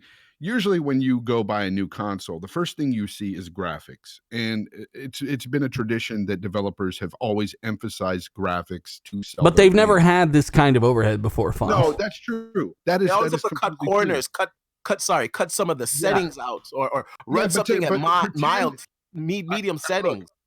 I understand that a console is more optimized than a PC. I understand that they're throwing a lot of power into these new next generation consoles, but at the same time, you have to understand that there's always going to be that power push. There's always going to be that push for the next level, the next step in graphics, ray tracing, all that stuff. So they're going to constantly push the graphics, the visuals to make those sales. It's what they always I think do. frame rate's part of that, though. Frame rate makes the graphics look better to me. For me too, but a lot of people can't perceive that. Well, fuck those people. Yeah, and you know what? Those not to cut you off, Fonz, but those people those people are going to be left behind next generation because 30 frames per second is not going to be the norm. I'll give you another example. On PC, devs don't have to worry about 60 frames per second because they have competent CPUs. But you They have to worry about understand other shit. too, there is still some games that's running on PC that have a hard time hitting 4K 60 frames per second on really good rigs. Well, then So lower they're the not going resolution. to. That's all. They're not going to, yeah. They don't have the CPU bottleneck, so they don't have to go super high. They just said that the Scarlett is prioritizing performance first. So D's right. Just about every single game is going to run at 60. Now, what Dealer was saying, That give people a mode. Like if you really, that's not that hard to do. And the only reason why a game would run at 30 is if like Dealer said, if the developers just hell bent on putting ray tracing in and they can't get up to 60, so they say, well, we'll just do 30 frames. It was great. But even then, just give us a 1440 or even 1080p 60 ray tracing option. And that's what I was just about to touch on. The Navi architecture has a built-in sharpening tool in it where you can run something at 1890p and it applies the sharpening tool and it looks like it's native 4K. So we're going to see some games that might not quite reach 4K, but they're implementing these sharpening tools and the 60 frames per second. 60 frames per second should be what gamers should be looking for. Yeah, I think it is going to be the standard, though. I think it is going to be the standard. I think you're wrong to say it's going to be the standard. I really do. I think that you putting that narrative out there to the rest of the console guys saying, hey, all these games are going to be at 60 frames a second, or most of them will be, is just not a good look, because honestly, I still think that graphics for a lot of people trump for frames. For me, I love better. Well, we can say that, but you have people in our own chat right now saying, this one guy says, I've been playing The Witcher 3 in 4K mode. It's the best. But that's the thing, though. Like there's a difference between this generation and the next, where you can have 4K and 60 FPS in a lot of these games. Yep. Yeah. Oh, and I want that mode because I've been playing The Witcher 3 in the 60 frames mode, even though it struggles. I still prefer it because at times it looks better with that smooth frame. It struggles in the big cities and stuff. Yeah, it's. But the thing is like I know how this goes. Every generation you get more power, but you also get that graphical push. And the difference is that we've seen what the hardware target is. Yeah. And people like D-Batch and Dealer, they've looked into what that does on a desktop PC, and we have a really good idea. And even I, with my limited knowledge, I can say with certainty, I'm pretty sure that 60 will be the standard. And it sounds like Microsoft wants and also too on the games where it can't be the standard, let's not forget that the next generation Scarlett is going to have FreeSync as an option. So if a game is, say, hovering around 48 to 53 frames per second with FreeSync, that's going to be pretty smooth, man. Yeah. See, I'm gonna be honest. I agree with Fon saying in some aspects, because I do think that there's going to be developers that say, I'm going to prioritize the fidelity of my game over anything else. And if that means I have to go 30 frames per second, so be it. Deal with it.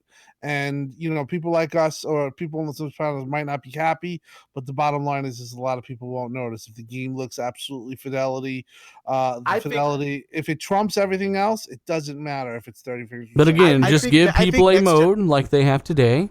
Reduce it to 1440p 60. Do what you got to do. Right. Well, with that being said, though, I think next generation 30 frames per second. With that being said, what I heard at E3 from people that are directly in the working on the floor, talking to people that actually are in process, 4K 60 is a reality. It's going to be what they're gunning for. Like I said, just and then I'll let you go, D. From what I said, 4K 60, because we were talking about 120.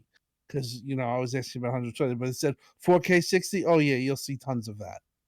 But see, you get a lot of people that say things like, I read it in the chat all the time. They like 60 frames on shooters, but on open world games 30. No, I want all games at 60 frames. I think open world games are fucking fantastic at 60 just as much. Yeah. Deep Batch, I know you got ants in your pants, man. What do you want to kind of finish up your statement with? I think I think next generation 30 frames per second is really going to be the 720p, the 900p of this generation. I think it's really going to be frowned upon. And I think when games come out that are like hard locked at 30 frames per second, I think a lot of gamers are going to make their voice known, especially seeing how it won't be the norm. And I think developers are really going to have to put a 60 frames per second mode in their games. Hey, if you want to dial it up to 1,000 and have all the bells and whistles and have a 30 frames per second mode. I'm okay with that as long as there's also an option for a 60 frames per second, 1800p, whatever, reconstructed up to 4K, whatever you need to do to get it running at 60 frames per second.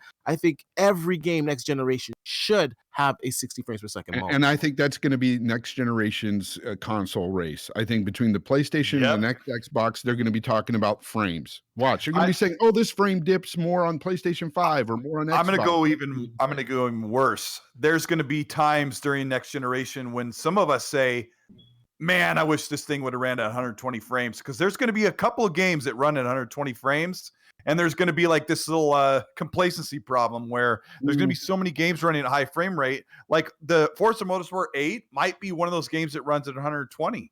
Yeah, but not everybody has a TV. I don't care if it's at 120. I just want 60, honestly. And I think the big thing that's going to separate the consoles is they got the same CPU. You're going to look at pretty similar results for the most part, depending on how they cool one or the other and get the clock speeds up higher or lower. I think the real race is in the ray tracing. The difference and the physics, they could be different as well. Yes. And Kevin Lee, watch your last fight, buddy. He says, I don't want to give this one to you, Cole. He's talking to the whole panel, but he heard there are 40 games in development at Xbox. What exactly do you know about that, Colt Eastwood? As far as we know, there are 22 games in development, but there are an additional 44 projects. Well, not an additional. There's 44 total projects, and I've talked to Tim Dog and Rand about this, and from what I think it is there's 22 games in development, and then the remainder, the other 22, would be DLC or expanded content or other projects related to the games they're working on. Maybe a couple of those would be additional games, but I think the majority of that other 20 is probably the extra content for the games that we're hearing about. And Matt Booty confirmed over like 1,000 games in development for Xbox One right now.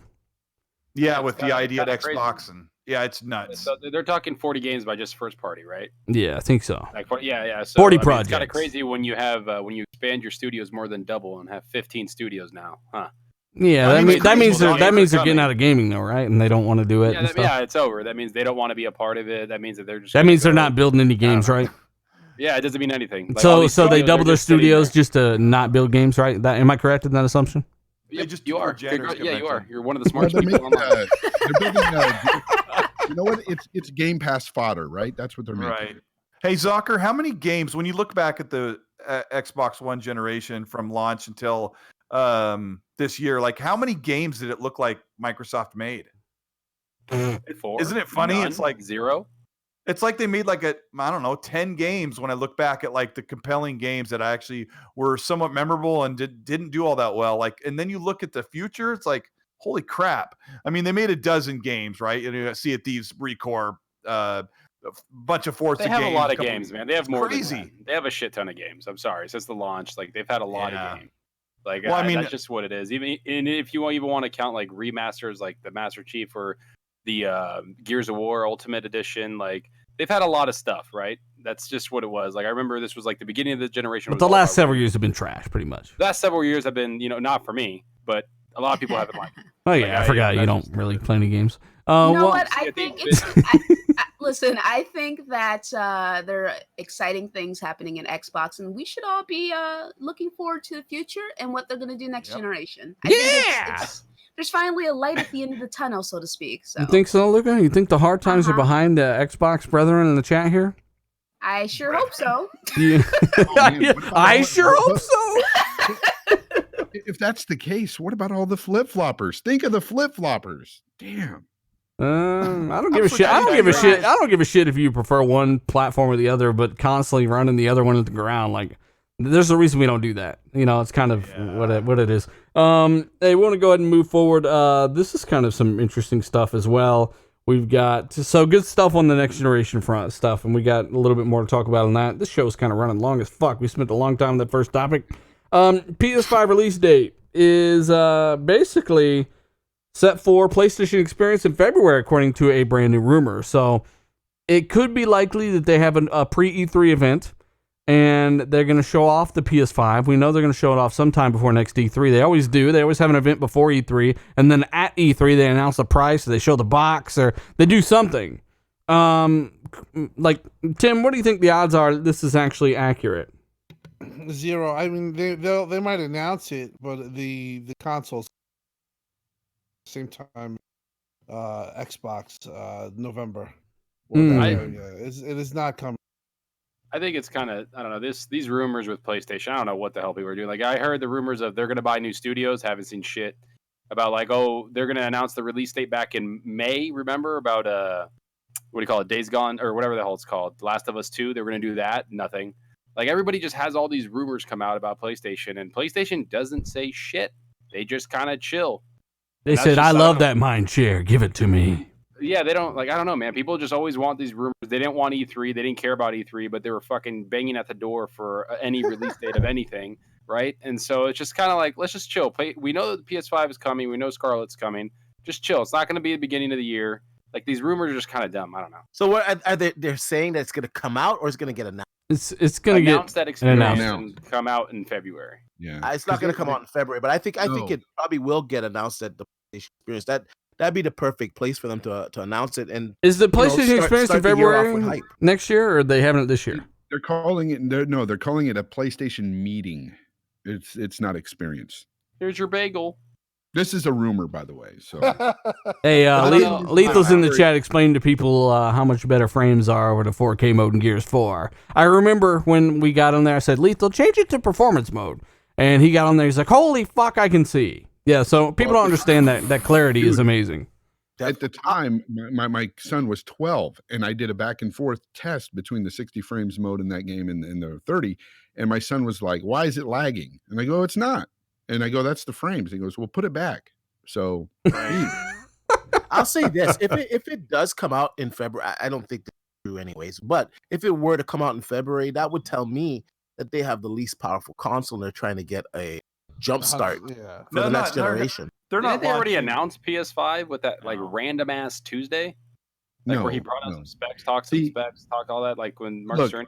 That interview? This makes a lot of sense, and I think this rumor is just a really good guesstimate by somebody, because honestly, the PlayStation 4 was announced in February of 2014 or whatever. Then it came out in November, so the timeline just fits, and I think people are just I feel like there were so many games revealed at that PlayStation 4 reveal event that never came out, like Deep Down and stuff.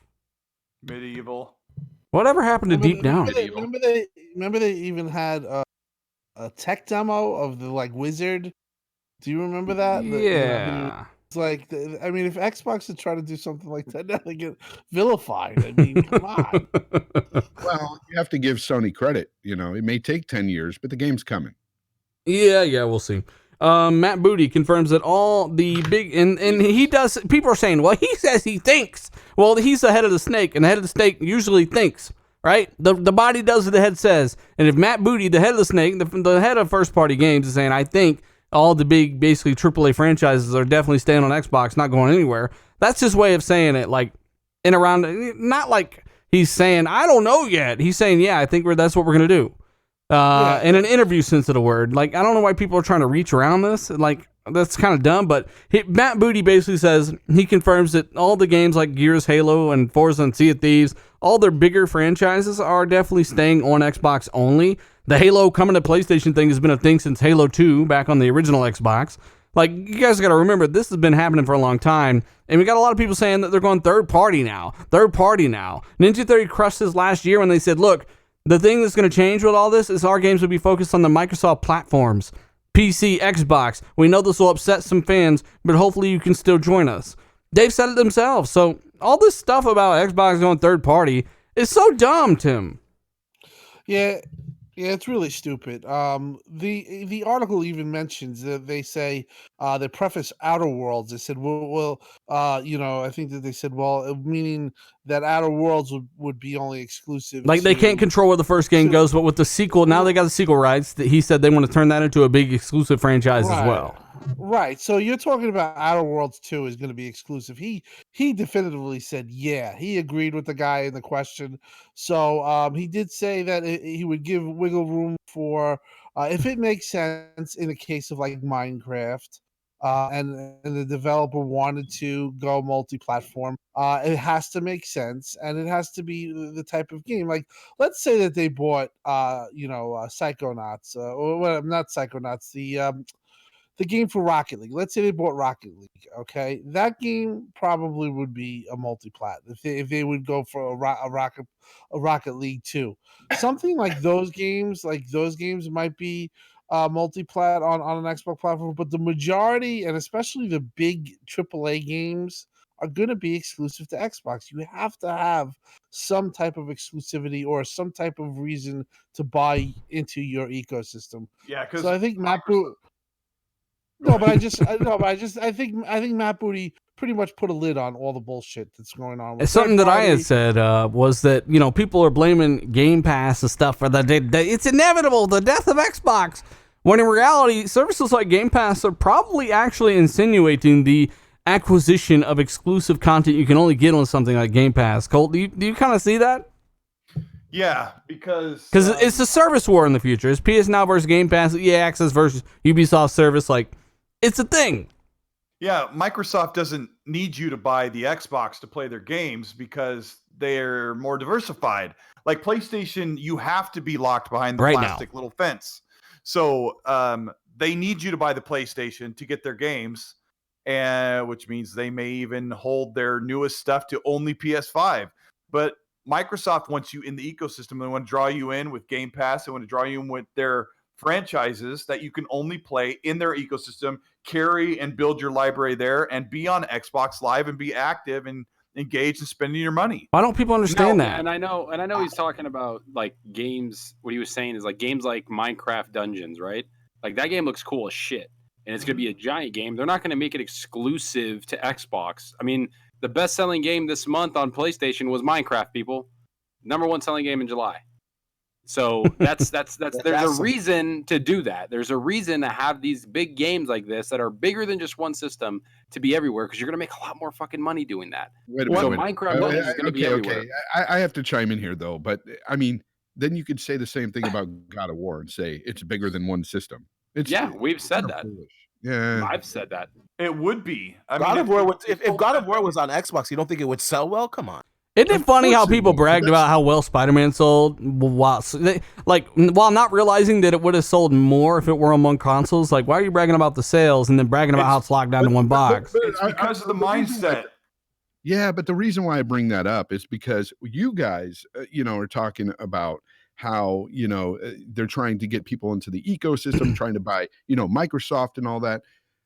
But PlayStation, that's what they have, is their exclusives. Okay, that's what they bring people into their console. By ecosystem, though, we mean Game Pass, PC. Anytime you sign into Xbox Live and are an active member of Xbox Live, that's what they want. And ultimately, that's where Sony's going as well. That's why they said they're preparing for a future without consoles and they're streaming bullshit notes and all that stuff. We've already went over all this, right?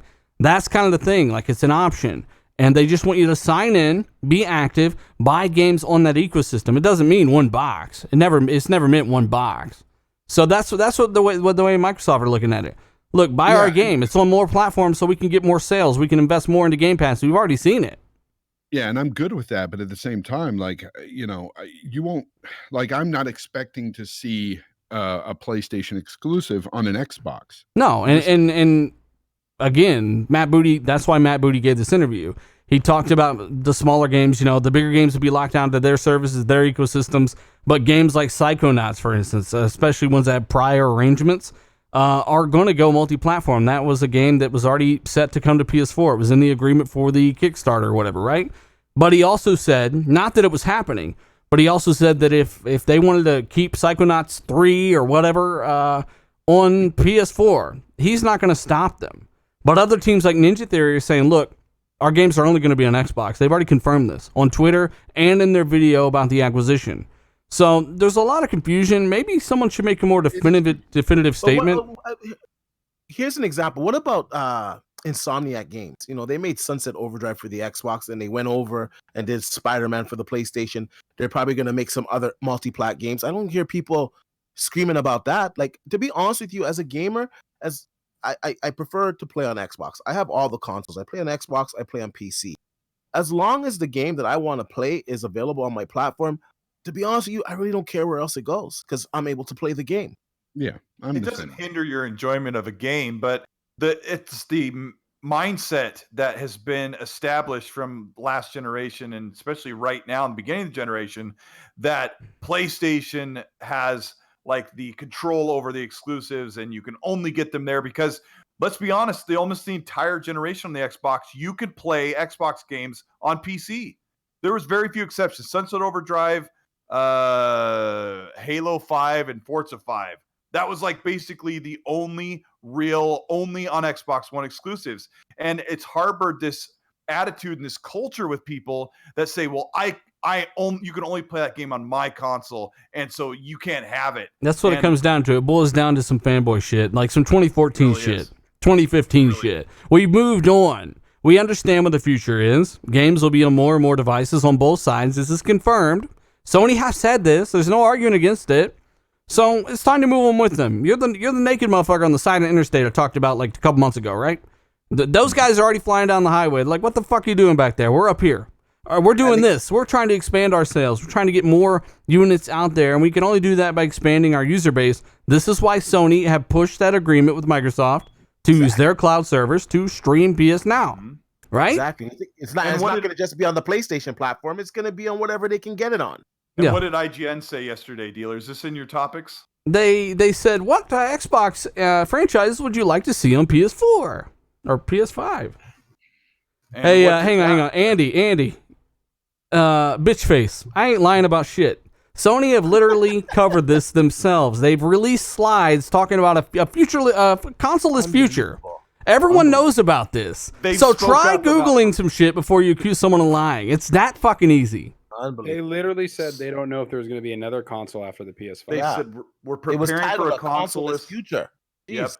A post-console future. Just Google post-console future Sony and you'll find the whole article. You can read. But just use common sense. Why did they go to Microsoft to use the Azure cloud servers if they're just going to put their shit on PlayStation? Like, and why are they hiring someone to bring all their games to PS Now? But like, these guys don't know any of that. They tune in, they call you a liar, and they don't know shit about what they're fucking talking about.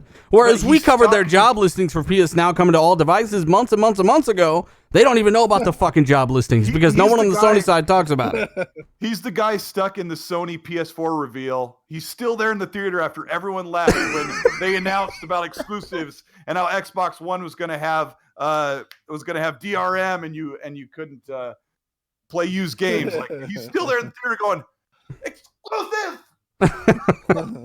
You know, it's funny because I was one of these guys back in the day. This is going back many years in gaming, and I'd look at, you know, when digital DLC was coming out and stuff, and it was in its infancy. I would say, you know, I don't think this is going to take off. You know, I like my physical discs. I like to go buy these, you know, games and just play them physically and stuff. And I never thought that in a million years back then that, you know, digital sales would overtake physical sales. And we're seeing that now. And, you know, it's just change within the industry. This is something that's happening. And I understand some of you might be looking at it saying, no, I don't want this, or no, this is never going to happen. But I used to be that guy too. It's going to happen. Well, at the end of the day, and you know, I call the guy a bitch face, but I'm really just fucking with the chat. Okay, Luke, you're right. I didn't call him a bitch face. I apologize. That wasn't right of me. I looked at the picture and I came up with the first thing I could think of. All right, I'll just be real. There's the article I put in the chat. Yeah, Colt just posted the link that you're calling me a liar about. Colt just basically destroyed you with one button press. See, I didn't do that because I don't give a fuck what you think. If you're gonna come here and call me a liar, like, I'm just gonna destroy you and tell you to Google it. Colt's giving you the link so you can actually read this. I'm doing your homework for you, like I always do. I put out these videos because no one bothers to do their homework. They say stupid things like, well, Xbox is dead. And I did a whole video about how it's absolutely not dead, but it says PlayStation executive says we're living in a post-console world. They'll read it. They just don't care. They don't care. They don't want to read it. They can't handle the truth. They saw Neil Druckmann tweet about Gears 5, and they're like, la la la la la. You know what? I'm going to come out and say, I don't think half of these people can read. You know, I really don't. I just think that they could probably read the words, but they can't comprehend it. Hey, look, Andy said, pull it up, loser. You pull it up, motherfucker. The link's right there. Pull it up. It's already up. I just want to acknowledge real quickly, Spriggan in the chat, he just donated $10. He said he just wanted to show his support. Just thanks. And Aaron J94 gave $5, and he said it would be cool if they sold some of their older stuff on other platforms. Just want to acknowledge. Sorry about that, guys. I was calling someone a bitch face. I missed those super chats, man. So thanks, Colt, for posting that. That guy just killed himself. What's new? It's often the case with any Sony fanboy in this community. A lot of the times they just kill themselves. It's funny, and then they'll take statements that we make and just run them out of context like idiots. Yeah, and this isn't part of the argument, but I want to remind you guys that after the Scarlett and PS5 generation is over, which may be in 6 or 7 years, maybe 8 years, when that generation is over, both Microsoft and Sony will have to make a judgment call if they want to do another console, and I'll bet you they will.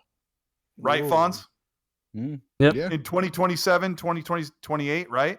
And anytime there's a demand, it's going to be made.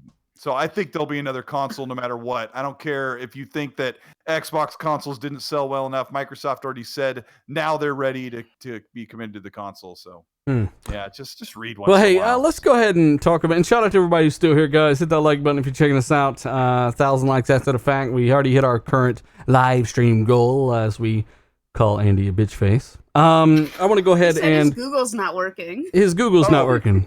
Use Druckmann. It's a Microsoft product. I mean, the link is right there, buddy. But hey, we're giving this guy a little bit too much attention. I don't want to feel like I'm kind of bullying him or anything. We're just talking about games, man. I think Obi-Wan just posted as well. Obi-Wan's fucking destroying motherfuckers as well.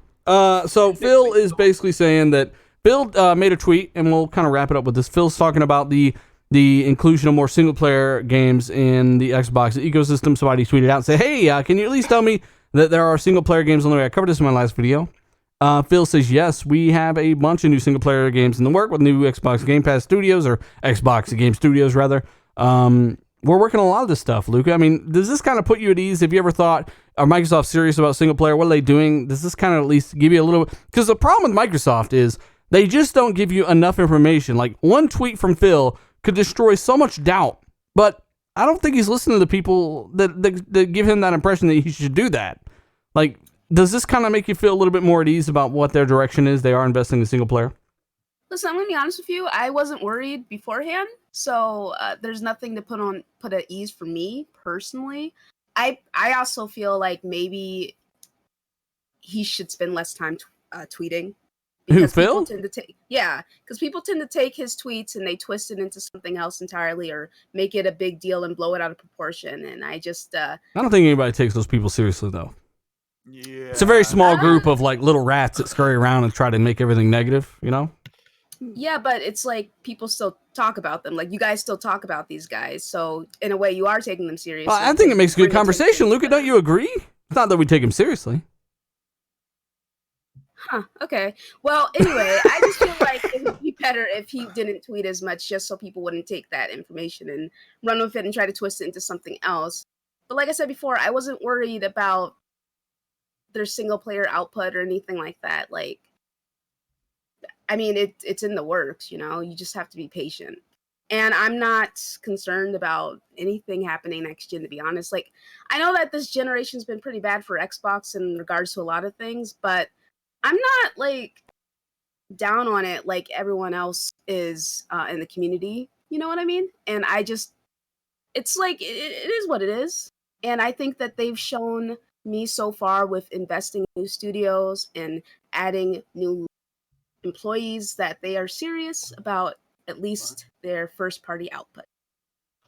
You know, you do have a point there, Luca, when it comes to, you know, sometimes I think that they say a little too much on Twitter, but other times I think there's some things that they do say that's really harmless, and it's just people run wild with it and twist words and stuff. And it's the same goes for Sony execs sometimes when they do interviews. You know, they'll say something like we were just talking about, where it was said that we're looking at the kind of post-console world where you can have quality gaming experiences across a variety of technologies. Did you see that Andy guy still denying that was said, and Obi-Wan just put the quote there for him? He's like, my chat feed is broken. Yeah, so if Sony guys said that, right? Now, if a Sony exec said that within an article, why didn't you see a bunch of Sony guys crying about that? No, you didn't. It is weird, isn't it? to me, it's just like, it's one of those things where I look at things like that and I get nervous because I'm a console guy and I want to have physical hardware forever. I don't want to be streaming my games. That's not how I want to play my games. Okay. So I look at this and I kind of worry for the future, but at the same time, like, I'm not sitting there looking at it from one side or the other. I'm looking at it just from a gaming industry perspective. I'm just looking at it as a gamer. That's it. Now he says hashtag wait till next E3. I guess he wants to wait till next E3. We never said we never said wait till E3. I heard some dumb idiot saying that we said that, but we never said wait till E3. Way too much. I don't know. It's just today I'm just in I'm in a fuck shit mood. All right. I just want to add to Fonz. Magic. You are in a fuck shit mood. I can tell. Hey, Fonz, Little bitch face. I want to add to your concern about physical hardware. I'm sorry, physical media for games. I don't think and hardware. I don't think it's ever gonna go away. There's always gonna be physical hardware. Although I do think streaming will play a vital role next generation and going forward.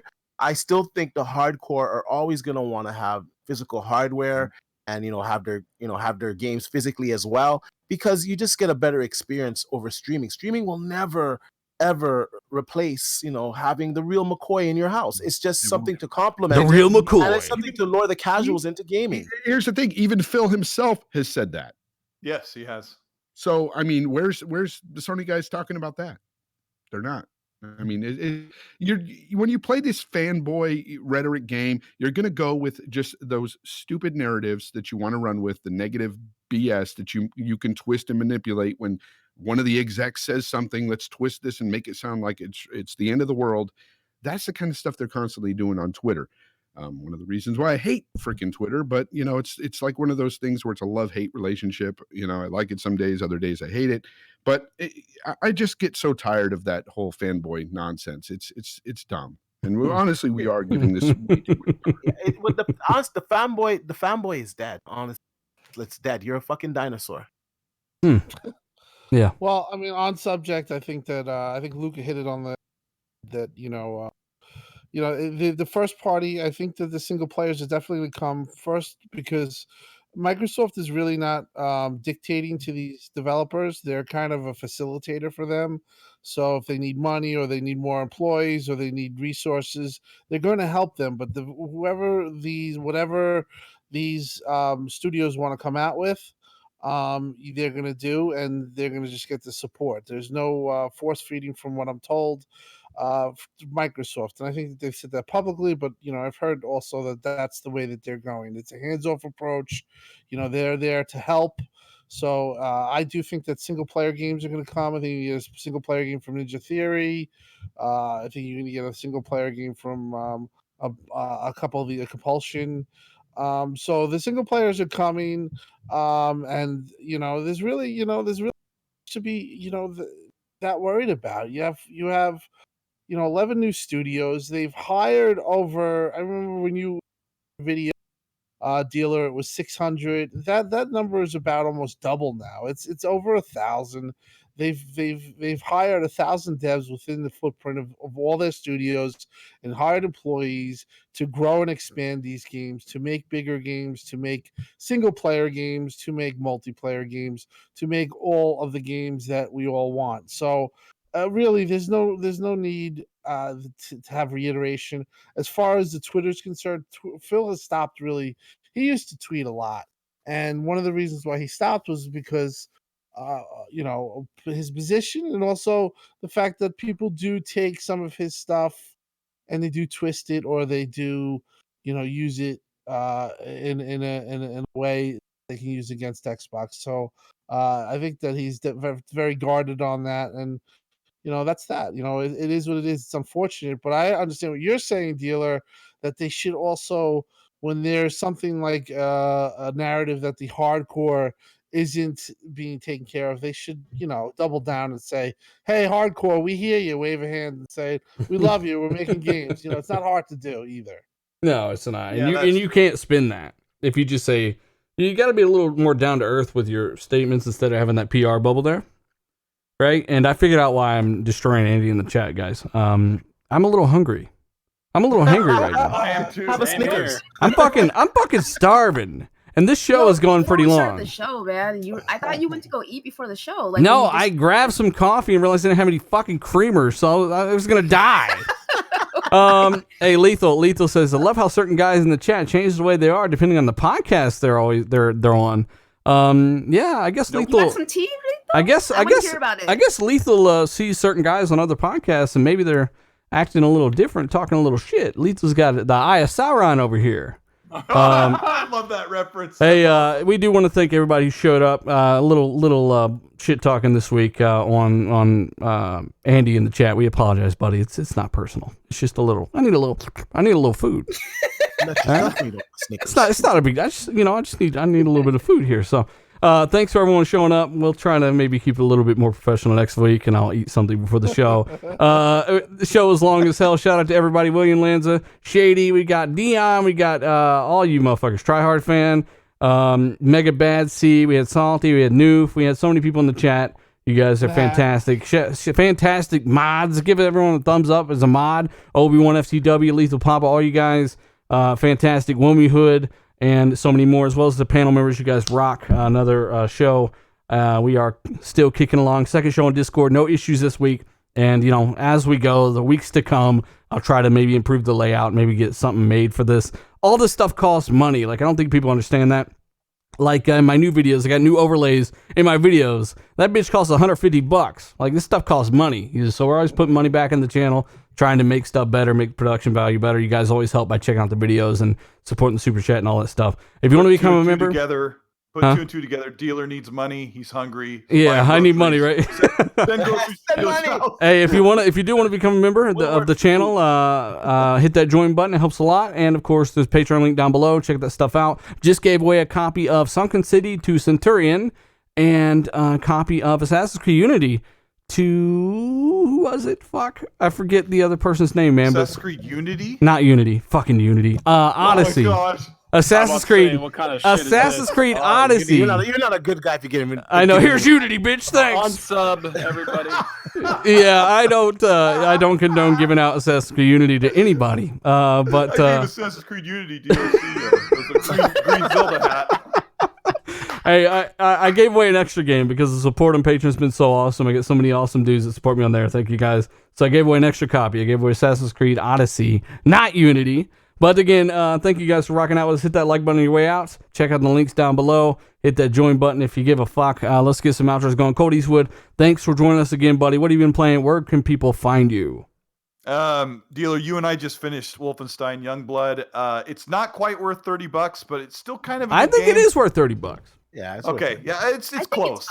I think it's fine. It's really not balanced correctly and just it needs direction, but we lost to the final boss probably 15 times, and it got to a point last night. Zucker was in and out of the party chat where we were losing our tempers. Like we were motherfucker. I was like, fudge, that fudge. And Dealer's like, can't you say the F word? I'm like, I just did. Fudge. Oh, they were yelling. They were. Hey, the balancing in that game is fucked. Like we've melted bosses that have taken people in our mixer chat like an hour to do. We just ran right through and melted them. But the final boss for us was like, I don't know if it was glitched or what. Like we had a lot of strobe lighting, glitching going on. Yeah, we did. Yeah, there was one time you guys almost had him down to like 3%, and then you died, and all I hear Dealer is like, "What the fuck?" But I'll tell you the one. Welcome to Mount Olympus, bitch. Yeah. The one good thing was when we finally beat him. My heart rate was up, which hasn't happened in a lot of games, and I was like, yes. And like I haven't had that moment in a long time, so we had a good laugh, and it was midnight. I was supposed to be in bed like 2 hours ago, and today I'm paying for it. So thanks for having me on. If you guys want to follow me, I'm on Twitter a lot. I'm on Xbox and YouTube at Colt Eastwood. YouTube. And hi, Rand.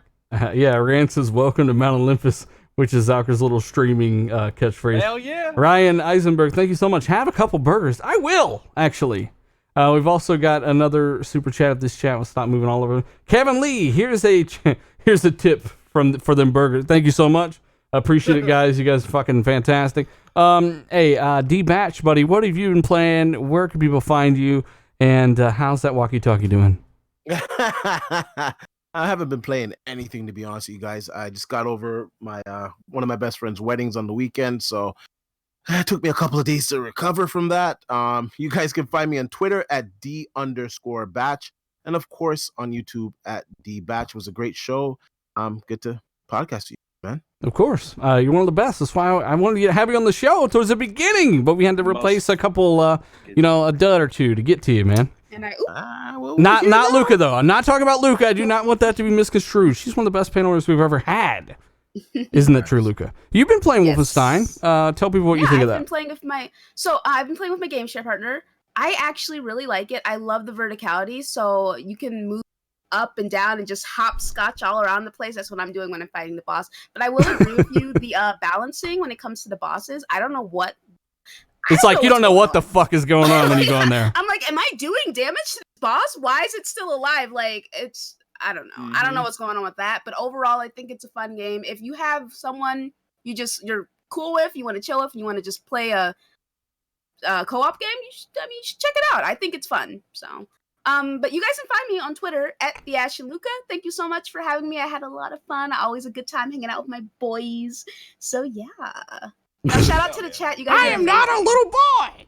I am not a little boy. I am not a 12-year-old boy. Yes. Luca was on the first episode ever of RDX, right? She's an original panel member. A lot of people don't know that.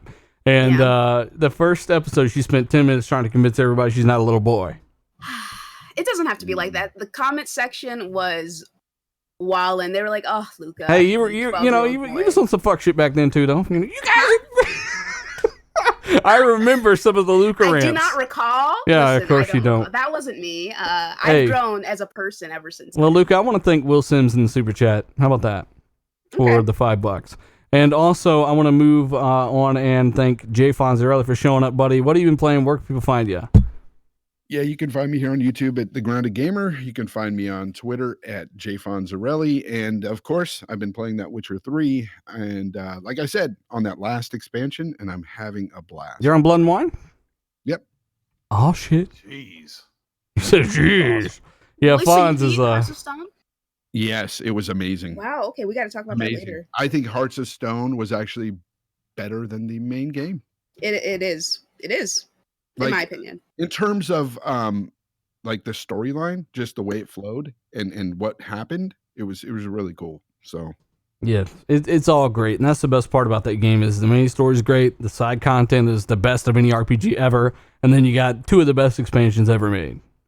Yeah, and I'll say though that the last few missions that you play in the main game still are. Those are better. Those are better than Hearts of Stone. But the missions you play through Hearts of Stone are really good, really solid. Fantastic.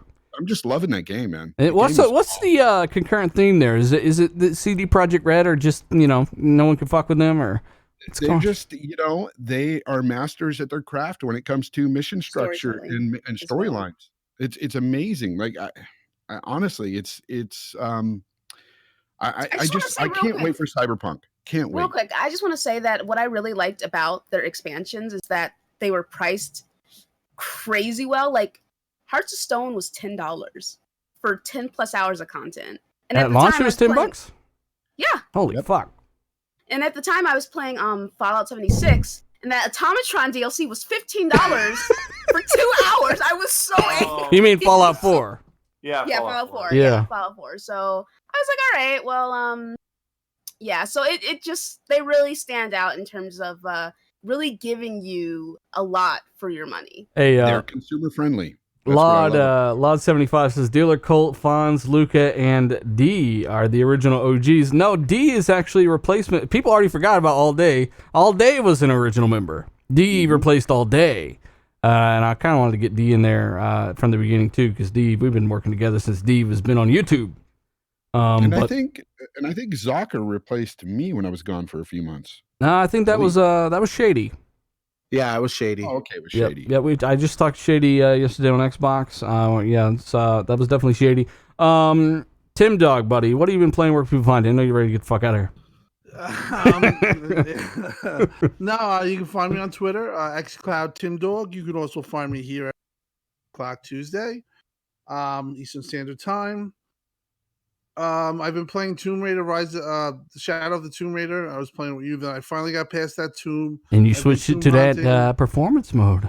Yes, and I did see the what we did the performance mode versus the resolution, and I definitely did see what he was talking about, the fluidity and everything. I'm really enjoying this game. I'm back to, I think I'm on the final board. I thought I was on the final board before, but I got past that, and now I'm on looks like the last battle or the last stage. And I have to say that it's a fantastic game, really a lot of fun, and I highly recommend if you haven't played it. It's Yeah. on Game Pass. And also we've got Zalker87. Welcome to Mount Olympus, bitch. What have you been playing? Where can people find you? I've been playing a lot of Apex and Uncharted 4. Apex mainly because they have the new update, solo queues. I fucking love it. It's great. It's different. New challenges, new parts of the map. Pretty cool. Yeah, I'm going to be streaming that right now, actually, in that like 7:30. I'm going to go get something to drink and eat because I'm dying. And I'm going to have fun with that. And you guys can come be part of Mount Olympus. Oh, I don't know why they want. I mean, in this world, Zeus is a creepy fuck. You better wear pants. No, you don't need pants. It's fine. Hey, thrice, bitch. Appreciate it, Mega Bad Seed. We've also, man, there's too many people. Thank all of you for rocking out with us, guys. Rain, sleep, snow, whatever it is, you guys show up. So thanks very much. Again, hit that like button on your way out. We are going to go ahead and end it here. Long ass show. We'll try to cut these shows back down a little bit. It's getting a little lengthy there. So thanks again. We're heading out, guys. Bye. Later, everybody. Thanks for stopping by. No, your breath.